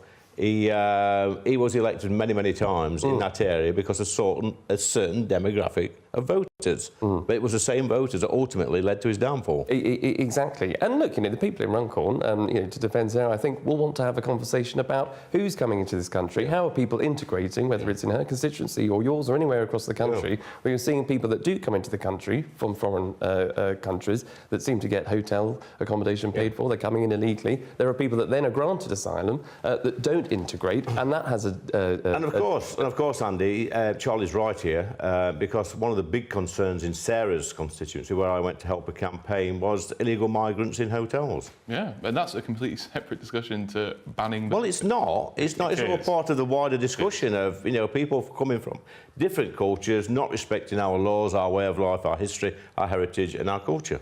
I don't think the two. I think, talking about illegal migration and legal migration is a very different conversation. I'm not talking about legal migration, I'm talking about legal. Well, I mean, your party often talks about net zero migration, legal and illegal. So I think, respectfully, Reform UK do care about legal migration, Lee. Charlie? Well, it's all about integration. It is all part of the same package. And it's a big question which needs to be asked about the burqa is, if you're wearing a burqa in British society, in our streets of Britain today, is that integration? Is that Western, adhering to Western values? I don't think it is. And that's the problem, whether you're a legal migrant or an illegal migrant. If you're coming into the UK and you can't speak English, that's a problem. That creates a barrier. Let's call that to a close. Slowly but surely we seem to be giving our country away every single day, and I'm actually furious about it. But coming up next, we've got Real World, Real People with campaigner Venice Allen. Come back to Britain's Newsroom with Andrew and Beth. Hello everyone, Patrick Christys here. I'm Michelle Dewberry. Britain's News Channel. Access the stories that matter to you. Take the GB News family with you on any device. And as long as you have an internet connection, tune in to GB News, anywhere on the planet or beyond. GB News, the People's Channel, Britain's news channel.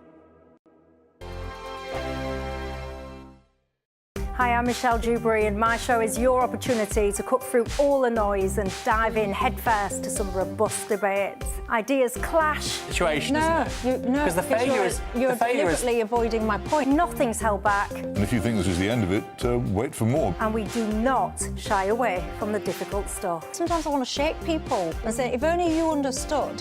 So join me on Dewbs & Co. weeknights at 6 p.m, only on GB News, Britain's news channel. Martin Daubney, weekdays from 3 p.m. A lot of people have been imbibed with the notion you're born white, you're born male, you've won life's lottery, but that's not what people are telling you. Tell us, what began your journey on this fascinating path? I mean, I think rather like you, I've had a long interest in men and mental health. And I was talking to companies about men's mental health, and at the end, there'd always be guys who come up to me and say, I can't say this out loud, but my career has taken a real hit because I'm a man. I don't know what to do with that. Things have to change. I'm not sexist, I'm not racist, but I'm really suffering. So I heard that so many times. I thought I need to investigate this, gauge how wide this is, and did some polling, spoke to a lot of people, and I was really staggered by what we got back. For nearly half of all white guys to be walking around too scared to even give respectful feedback to a colleague, to not risk making a joke, to, a third have said that their mental health has been affected because there's that terrible fear that doing or saying the wrong thing and you're out the door. Gets you cancelled. Yeah, and then, particularly from young guys, more than 1 in 3 young guys saying that they've directly lost out on career opportunities, promotions, because they're white men. It was a scale I didn't expect, and as I said, no one's saying this didn't have to change. In my old BBC days, I worked undercover to expose racism, but the DEI, the diversity programs that have been rolled out, aren't just nice HR policies. They're actually rooted in an early 70s radical Marxism that divides everyone into oppressed and oppressor. And if you're white and male, you're an oppressor. Doesn't matter if you're working class, doesn't matter what your mental health's like. You're already seen as top of the pack. And as we know, it's a massive distortion of what it's like for most guys. GB News, the People's Channel.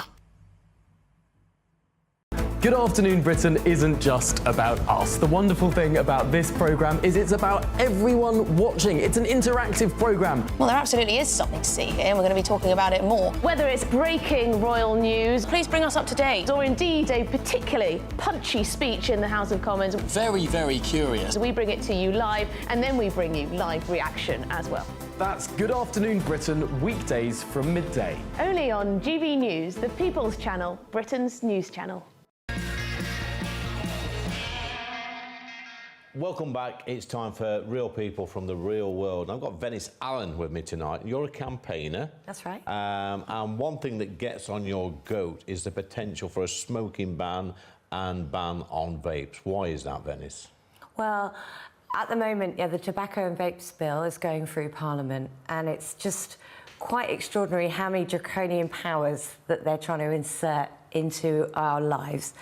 I think that smoking and also vaping is freedom's low-hanging fruit. Yeah. So everyone knows what's wrong with smoking, and it's very easy then just to take away our already limited places where we can smoke. I mean, and no one really cares because most people don't smoke. I think it's about 11% of the population that do. Yeah. So people are like, oh, that's okay. But I think what a lot of people don't realise is that once our right to smoke and vape is taken away, they're going to take away a lot of our rights. Yeah, I mean, I'm an ex-smoker, as we said earlier, but I do see, people pushed to the bottom of a beer garden somewhere in a little grubby shelter where they're all puffing away, huddled up. And yeah, well, I think we should have these, these shelters in probably in the workplace or wherever, or in pubs for people to go and have a crafty fag or whatever they want. Tell you what does wind me up though. Yeah. When you stand outside a hospital and it says no smoking in big 20-foot letters, and they're all out there with the oxygen tanks on puffing away. That does wind me up. So what winds you up about it? Because hospital is a place where you go and get better, and there's, especially the one in Nottingham, which I sometimes go to, and that's right outside the cystic fibrosis ward where people's going with lung conditions and some have had transplants and whatever, and they're outside puffing away people, and these patients have got to walk through that. So, but where do you think that people using a hospital, so staff, patients and I think there should be a place. There should be a place, and there used to be places, Lee, that's the whole point. Yeah. There used to be smoking areas within hospital grounds, outside, where people could go and smoke, and it didn't disturb anyone. What happened was they decided to make all hospitals smoke-free. Yeah, it's not working. Then you're pushing them outside, and then it's disturbing people in a bad way. I think, we can all imagine reasons why somebody working at a hospital, in a hospital, or visiting somebody in a hospital might need that cigarette. Yeah. And there should be somewhere where they can go. And they don't need it, they just want it, let's be honest. Well, I'm a smoker. I was addicted to nicotine. But you just think about the things that happen in hospitals. Somebody's died. Somebody's got the most terrible news. Maybe they don't even normally smoke. But so what now the government doing? Instead, in the tobacco and vapes bill, they have proposed that smoking should be completely banned outside hospitals and be pushed, 150 metres down the road. So then what's going to happen? Those poor guys with the oxygen are going to be going the indignity in their pyjamas going 150 metres because they're not going to stop smoking. They won't know, will they? It's because they'll just go behind a wall or somewhere or a tree and have a crafty fake. And who's going to arrest them? Nobody, are they? Well, I mean, you see, and also the problem with this bill, so they've suggested banning it within a certain distance outside hospitals and also playgrounds. Nobody smokes in playgrounds unless they're a bit strange. I don't know. Well, I had little kids. We used to. I never saw. These days, I might have my kids, 18 years ago, no one was smoking in playgrounds. But you see, embedded in the bill are what we call Henry VIII powers. Yeah. So then they can say, and apparently Wes Streeting did actually say at some event recently, well, this is just a start, we want to ban it everywhere. Yeah. And it won't have to go through a parliamentary process, as you know. We used to actually smoke underneath our headmaster's office when I was at school back in the day. But anyway, let's go on to the next subject, which you campaign for, and that is you're campaigning for women and children against transgenderism. That's right. What's all that about? Well, I've been doing it now since 2017, when I was a Labour member. And the Conservative government at the time were proposing changes to the Gender Recognition Act. Yeah.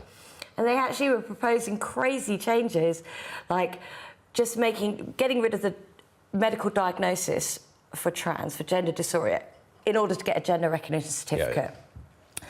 They were recommending, it was Maria Miller's Transgender Equality Report in 2016 recommended that, self-ID we call it, lowering the age of that, being able to do that legal documentation from 18 to 16, introducing a new category for not male or female legal sex category. It went on and on, increasing hate crime for just saying that a man is a man, etc. So that's really where I started, and then it's been quite a big, long and big journey since then. So tell me about the Hampstead Heath Women's Pond. What's going off there? It's winding you up.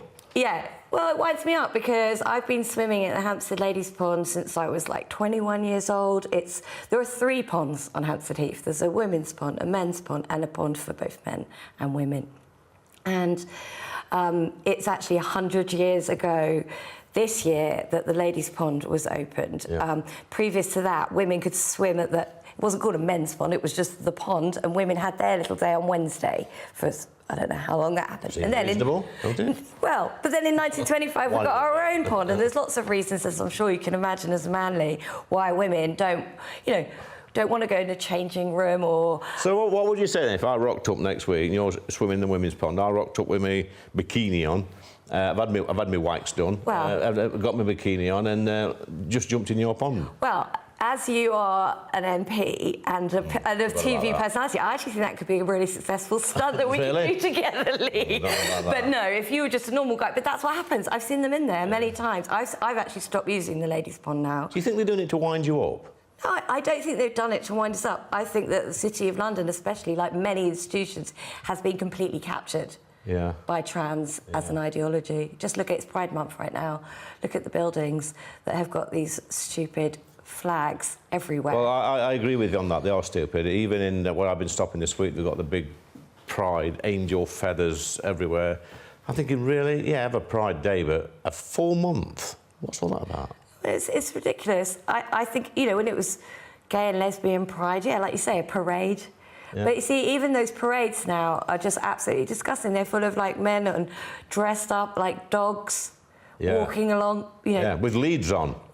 On, and you've got pictures of our police standing next to them posing. It's like, no, I'm sorry, it's all gone degenerate. Yeah. And all the lesbians and gays that I know are not in favour of it. It's all embarrassing. Same here. And I hope these men dressed as dogs on the lead are picking the mess up as they go along. Well, then you've got the nappy fetishes, if you want to talk about that. I'm not joking, it's a thing. Anyway, Venice, your time's up. It's been great to meet you, darling. Thanks, Lee. Coming up next, we've got right versus left. It's a corker.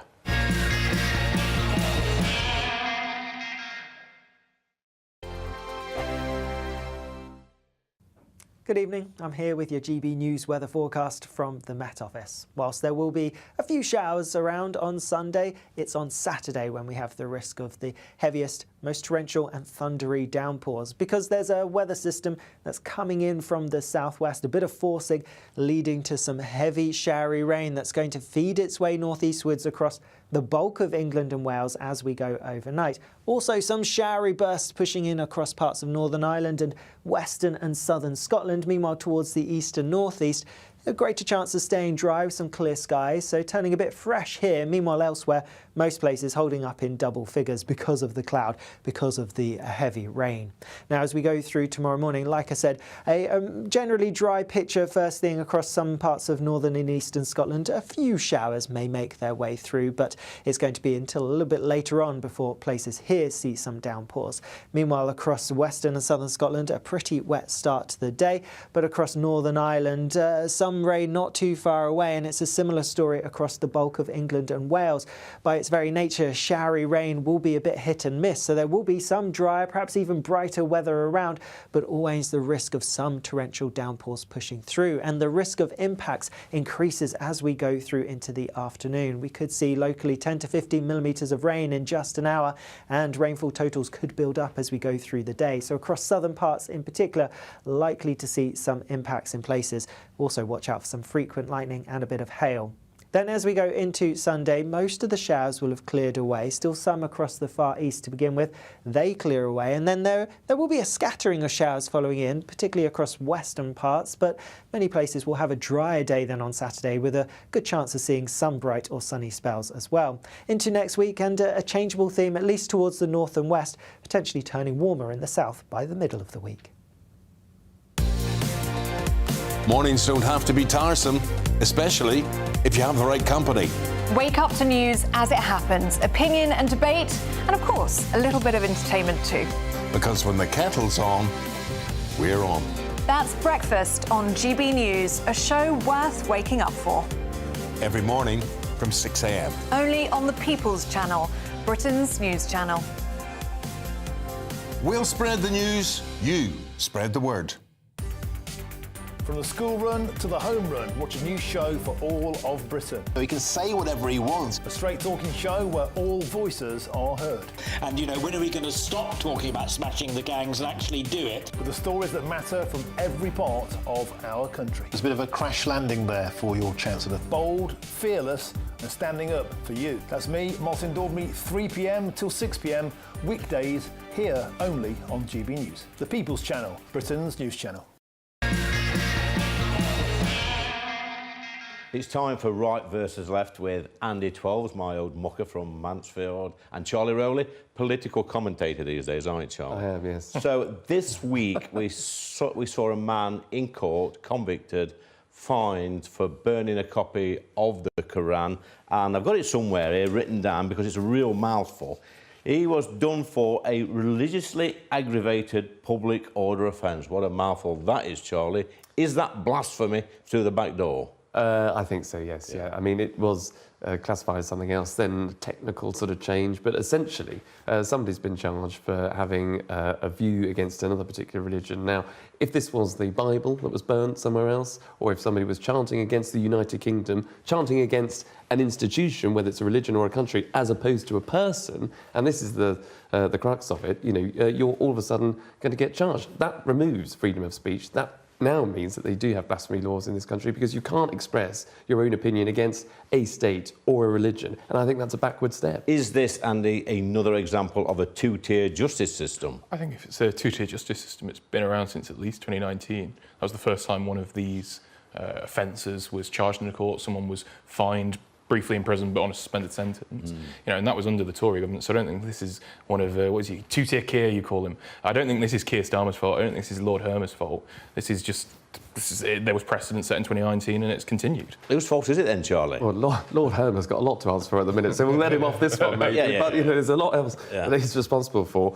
But it's obviously the courts, maybe the interpretation of the lawyers that obviously, you know, don't seem to interpret Article 8 particularly well because they let people stay in the country because, you know, they might be convicted of child sexual offences, but, you know, they've got right to a family life, apparently. I think you've been a little bit polite here, Charlie. Is it because they're woke, out-of-touch idiots? Yeah, I think so. They're over interpreting the law? The judges? All of them. UK Some judges. of them. Not all of them. Well, this was in a magistrate's court. I mean, magistrate. Oh, the magistrates. Like it's, then. magistrates it's not a good way to run. Are they just virtue signalling, playing to the public? I think most of the time they're kind of uppity locals who want to throw a bit of weight around, and they've maybe been on the council and just want to But what we've have a seen, go. Andy, over the past this isn't representative of the British over the legal past system. year, The magistrates' courts we've are seen people locked up in 31 months for Sarah Connolly for making disgusting Lucy Connolly, isn't it? Sorry, Lucy Connolly. I do apologise for a disgusting Facebook post which she quickly removed. People getting fined for burning the Quran in the street. Where's this headed, Charlie? Yeah, well, exactly. That is smacks in the face of two-tier justice. That is what people are talking about. That's what people see. That's what they feel. And particularly then when you get police officers that turn up at your door just for a WhatsApp group, or if you've read The Spectator, or you're accused of reading Brexity things, Douglas Murray, you end up getting quizzed by the police no end. So there is a problem with, I think, the left, who are either in the police or in the judiciary, but convicting someone for burning the Quran, for having an opinion about Islam, whether they, you can have an opinion about Christianity. So I keep asking this question, Andy. Well, I've asked it once in the chamber, and to anybody who'll listen to me, it's not many people, by the way. What is Islamophobia? I mean, is it? For my mind, it's a made-up word. When in the chamber, I asked Angela Rayner for the government's definition of Islamophobia, she couldn't answer. She's now set up a committee that will take 6 months to decide what the government's definition of Islamophobia actually is. But again, is that a blasphemy law? I don't think it is a blasphemy law. I think Islamophobia, as I would understand it, would be if you're acting differently, discriminating, or being violent, or hatred towards someone because they are a Muslim or because they are from the religion of Islam. That's what I see. I think, Islamophobia is wrong. I don't think you should be inciting anything against someone because they belong to a religious group. I think it's the same. It's okay to criticise, though, isn't it? I think you're able to criticise all religions. I'd encourage it, but it's a slippery slope, though, Charlie. Well, anti-Semitism would be the same. Are you allowed to criticise the religion? I'm glad you mentioned but there is a line. Exactly. There is a line. Yes. Well, Charlie, go for it. No. Well, because the Labour Party, I don't think, haven't been too quick to prosecute people or look into anti-Semitism. It took them ages as a Labour Party to sort of root out the anti-Semitism there, which probably still exists. It was under previous leader. But we're talking about a two-tier system. You can't protect one group of people over another. It can be all classified as a hate crime if you're calling out or making accusations or doing anything in a way which is obviously harmful to whether you're Christian, Jewish, Buddha, Hindu, whether you're black, white, gay or straight. You don't need separate laws, separate protections for separate groups of people. That actually creates even more division in society, which is why they'll probably never conclude what Islamophobia actually is. Yeah, It should be something that if you're a victim of, it should appeal to everybody. And the two-tier policing and two-tier justice system we talk about, Andy, I saw it on Whitehall last year when there were thousands of people chanting "To the river, to the sea," shining up the graphics on the Elizabeth Tower, Big Ben, and I think Martin Daubney of GBNews was actually there filming it on his phone when people were chanting "To the river and the sea," and not one arrest was made and nobody was charged and fined. And I don't think that's true. I think there were a couple of arrests. Was there? Well, nobody was convicted, Andy. I do know. Well, I mean, because of the way that is that an example? destroyed the court when they're saying there was a big backlog. When they're openly saying, from the river to the sea, we all know what that means. That's to wipe out an entire race. Which river and sea is it, Lee? Is it the Red Sea? Is it? I'm asking you. Is it sea? But that's not the point, is it, Andy? The point is they are chanting disgusting slogans to wipe out an entire race of people, and yet nothing is ever done about that. There is a lot done about it. There are multiple arrests made on, many of these Palestinian marches, many of these, I don't know which ones you're referring to specifically, but the Big Ben one, for example, arrests were made. Yeah, so I don't know what the complaint is. No, but you talked about the courts there, and okay, yes, they have been left in a bit of a mess by the Tories, but this government could have easily, just as they were so quick to prosecute and fast-track people like Lucy Connolly, they could have easily done the same to fast-track people that were chanting exactly "River to the Sea," or people that go out on those protests weekend after weekend, whether it's London or any other riots and protests. No, but there are people that on those. We shouldn't be prosecuting people for protesting. Well, but Lucy Connolly wasn't even on the riot. No, she called for in her own home and tweeted something. She called for the they to burn down a house or a mosque, was it? And then they went on to do that. And it was totally it was totally wrong that she tweeted that. She took it down, probably in shock. But she was a mother of of children who was just seeing 3 young kids in her own community be brutally stabbed by Axel Rudabgana. Now, I would be furious at that. And if you're in close proximity to that, you will say something that is probably very frustrating. Yeah. She took it down immediately. OK, if there is a prison sentence, she could have had 3 months slap on the wrist. She's in there for 31 months when we're seeing protests after protests, weekend after weekend, of people that are shouting things like River to the Sea, people that should be covered by this. It seems a bit harsh, don't it, and it's 31 months for a Facebook post.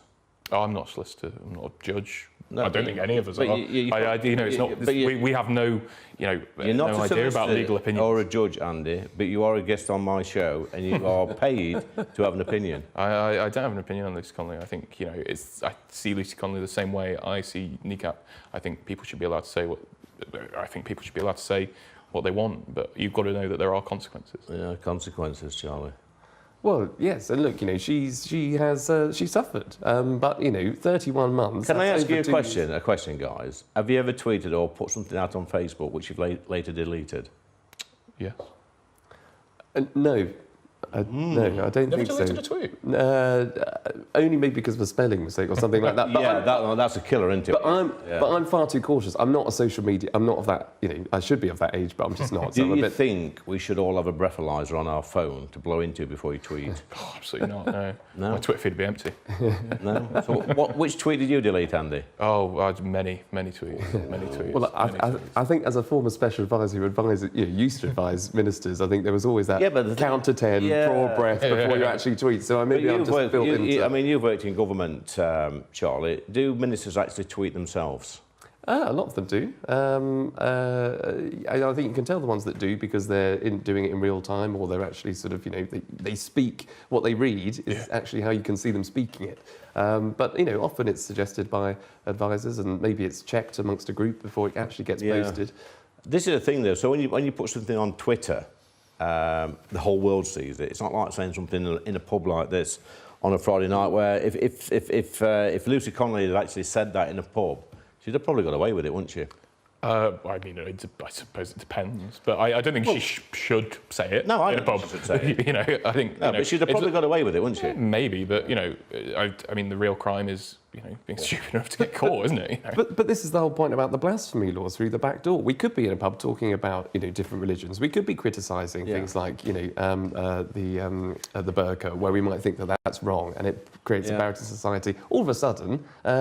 Through this new Pub Laws Act or whatever it is, you could be prosecuted for just talking in a pub now. Yeah. Well, there are lines. There are lines. But where's it stop, there's Charlie? a conversation. What about the blokes on the building site who's having the crack, having the banter, talk, probably saying things they shouldn't say, but they do in the workplace, surrounding Andy, don't they? You should know this. Yeah, well, I mean, you've been a scaffold. Yeah, better than most. I think about it's 2 minutes. Wow. But I think there are lines. I think there is a difference between criticising religion and its practices and discriminating and being spewing hatred towards those people of the religion. There is a line. Come on, Charlie. The real worry is that if you start to close down free speech, if you start to create more laws, if you start to have more regulations, then you drive these conversations, what people actually want to talk about, to express themselves, you drive them underground. They don't just disappear. And when it's underground or when it's online or in the dark web, that's when things get serious. And that's when you get... Right, guys, we're going to go straight into the yes or no quiz. You've both done this before. I think Andy's won a few of these, hasn't he? Yeah.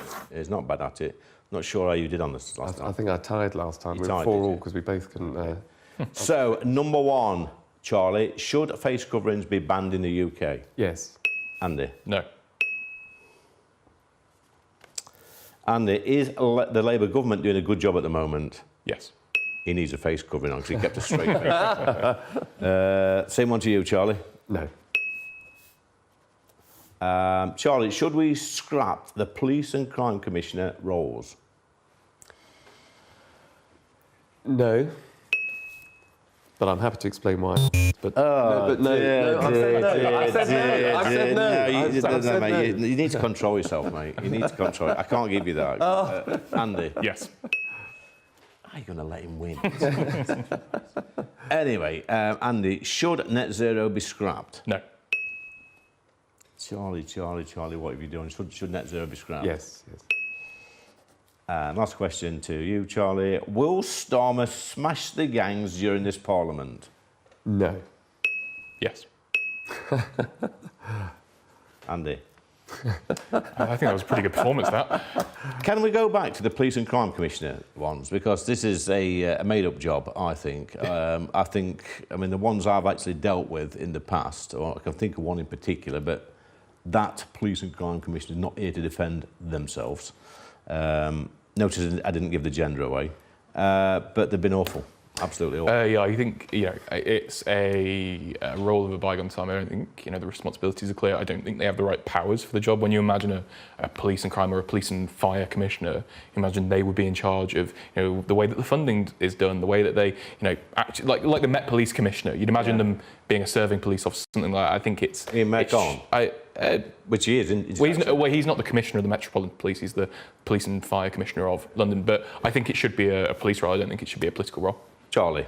Well, I defended them because I attempted to be one at one stage. Really? But only because of all the things that you're saying. I think we've got the wrong people in there. I think they haven't elevated the role. They've not been able to capture what it means to be the Police and Crime Commissioner. You're supposed to be on the side of the public. You're supposed to be on the side of victims and challenge the police. You're not supposed to be... I think we've seen too many former county councillors that are just liking committees that don't hold the chief constables to account. Nobody seems to have a problem for good reason, with their paramedics or their fire services, and I think that's fine. But when it comes to policing and victims, and when there are so many different crimes, I think having a person there to be able to challenge the police and challenge government to say, these are the problems in my area and I'm going to fix them, and get tough with the gangs or tough with crime. Now, with a straight face, and he had a straight face, he didn't need a face covering. He said the Labour government are doing a good job, Charlie. Well, it's evident that they're not. I mean, the polls speak for themselves. Last word to Andy.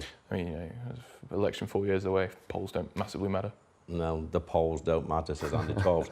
Coming up next, we've got Last Orders with boxer turned actor Ricardo Nathaniel.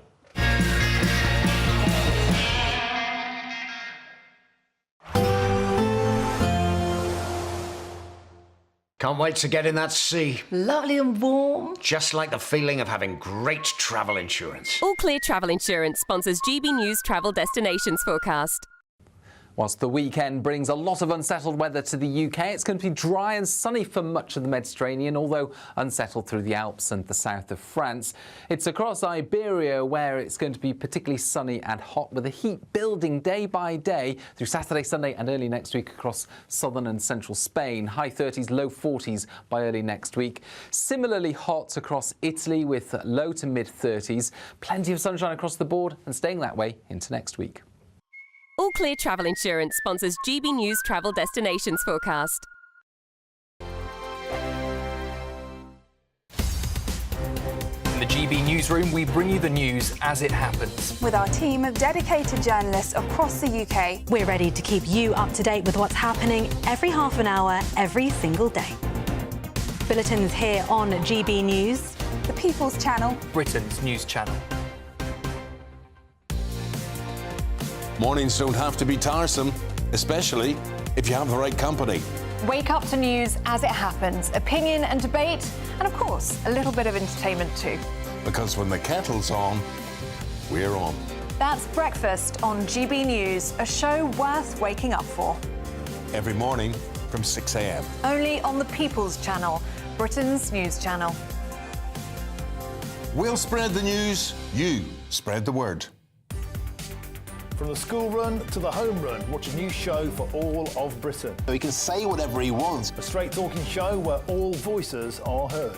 And, you know, when are we going to stop talking about smashing the gangs and actually do it? With the stories that matter from every part of our country. There's a bit of a crash landing there for your Chancellor. Bold, fearless and standing up for you. That's me, Martin Daubney, 3 p.m. till 6 p.m, weekdays, here only on GB News. The People's Channel, Britain's news channel.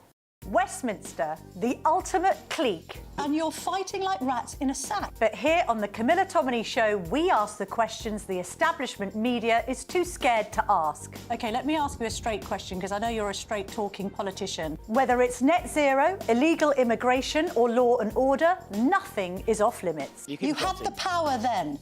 Yeah, as I and say, now you've lost it. That's the Camila Tomminy Show, a politics show that's fearless. But no, let me finish my question if you don't mind, because it is my show. Sundays at 9:30, only on GB News, the People's Channel, Britain's news channel.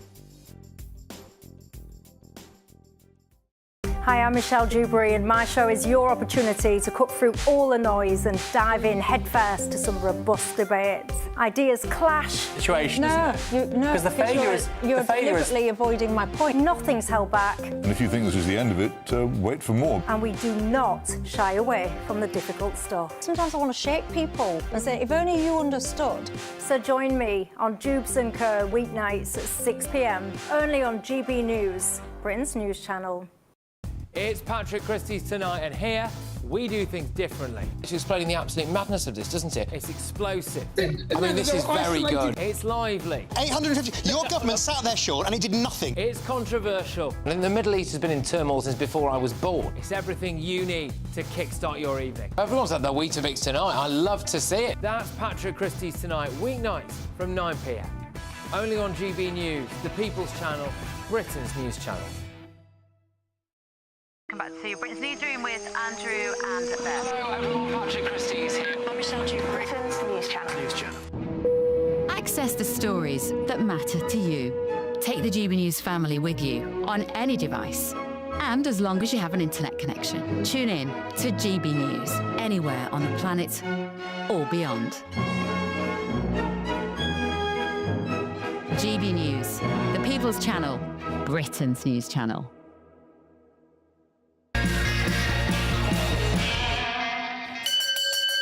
That's a great ring, the best ring ever. It's time for last orders at the bar. I'm joined by Ricardo Nathaniel, boxer. Yes. Top boxer. I've been doing a bit of research on you. Oh, thank you. It's good to be here. Googling, but I'm always interested as to why people get into boxing in the first place. Was you a nuisance at school or a nerd? Funny enough, it was a random reason. Do you know who got me into boxing? My granny. Your granny? My granny. Was she a boxer? She wasn't a boxer, but I was going through a time I wasn't really doing anything.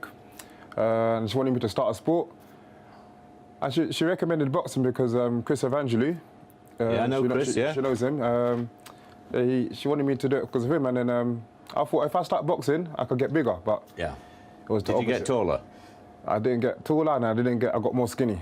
So when you first walked into that boxing club, Ricardo, it must have been a bit daunting for you, seeing all these blokes on the bags and in the ring and... It was very right. No, I was excited actually. I remember I bought my first boxing gloves from Argos, and I got when I went there, just the smell of everything. The thing that I did find weird is the first time we started shadow boxing. Yeah. That was the...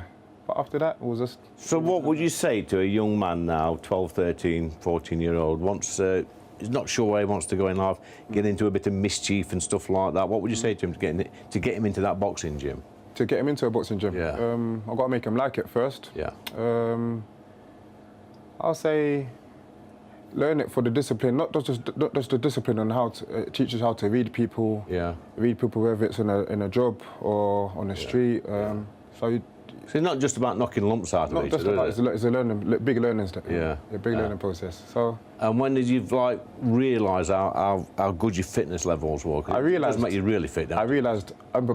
Truth be told, when we was sparring, I used to hate the sparring. Yeah. And I used to always run away from the sparring. But then one of my coaches, he went to me, Ricky, you can't keep running away from the sparring. So you got to go in there. So I had a bit of pride. So I thought, let me just go in there.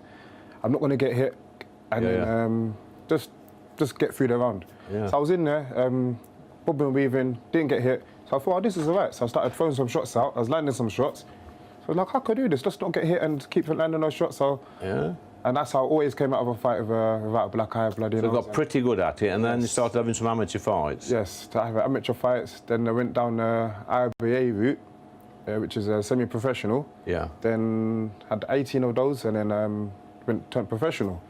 And then stayed undefeated. So undefeated. Not many professional boxers can say that.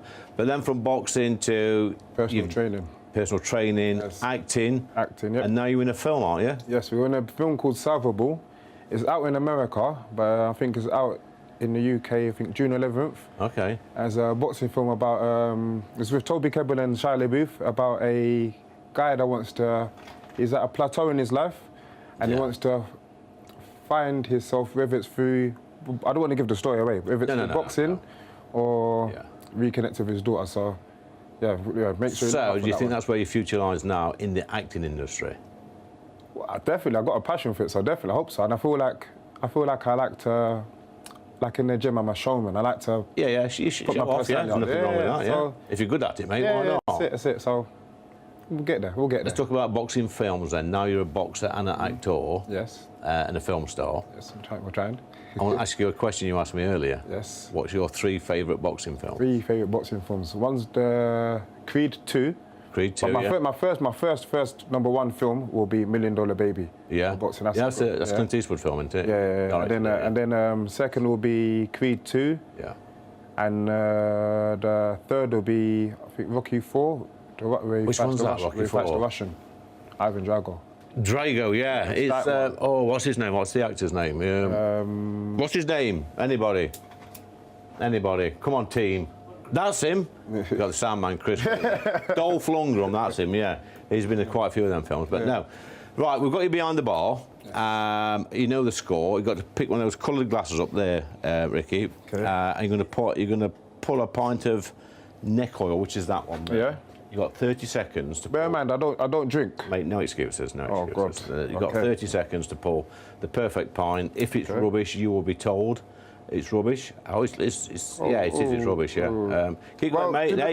No, mate, you've got to keep going, mate. Don't stop. Barb's taught me how to do this one. No, don't listen to Barb. She's just doing the books. Just pull it and put it on the bar. There we go. Yeah, mate. I think if you serve that to somebody in this pub on a Friday night, you'd probably have to put the gloves on, mate, wouldn't you? So you're doing a bit of courting. You know what courting is? Courting in my neck of the woods. That's when you're taking young ladies out for me. In a relationship. I know you're in a relationship, and you told me, and you're very happy at the moment. Very happy. Who should be watching this?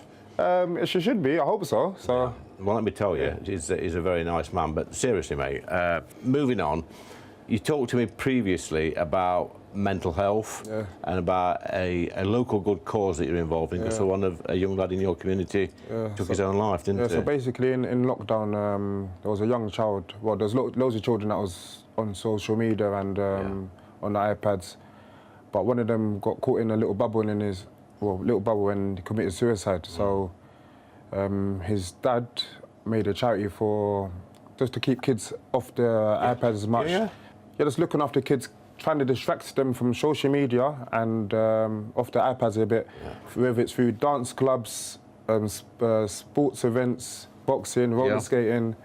We're just trying to give them extra value in life. And so I'm a big believer, Ricky, that I always say it on the show, everybody's good at something. You've just got to find out what they're good at. And like you're good at boxing. Pouring beers as well. No, rubbish at that. It's getting better. For another hour, it might be drinkable. But seriously, your grandma sort of pushed you into boxing. You found out you was good at it. I think kids are good at stuff. And like you say, if they sat on them iPads all day, they can start having some dark conversations, can't they? Yeah, they are. But I do say that. But I'm learning a lot about because I train a lot of kids at the same time. I'm learning a lot about where this generation's going, like with the esports, and so there is a lot of money to be made from it. So I wouldn't, but it is. There's so many grey areas there. So right, Ricardo, I'm trying to learn about myself. Time's up. You're a great man. Thanks for your time. Thank you. That's Lost Orders with Ricardo Nathaniel. Thanks for joining me on Lee Anderson's Real World. Been another great show with some great guests. Coming up next, we've got State of the Nation. Coming up on State of the Nation tonight on GB News with me, Matt Goodwin. Kemi Badenoch says we should review our membership of the European Convention on Human Rights. Well, we will be debating whether we should leave the ECHR with a pro and anti voice tonight. And that big Donald Trump, Elon Musk bust-up, we're going to be hearing from one of Ronald Reagan's advisors as to what on earth is going on over in America. We'll also be looking at that big reform bust-up that's just happened. And, of course, we've got a top panel and lots of fiery debate. See you in a couple of minutes.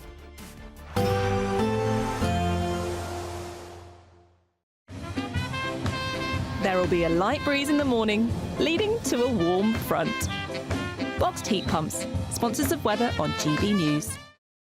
Good evening, I'm here with your GB News weather forecast from the Met Office. Whilst there will be a few showers around on Sunday, it's on Saturday when we have the risk of the heaviest, most torrential and thundery downpours, because there's a weather system that's coming in from the southwest, a bit of forcing leading to some heavy showery rain that's going to feed its way northeastwards across the bulk of England and Wales as we go overnight. Also some showery bursts pushing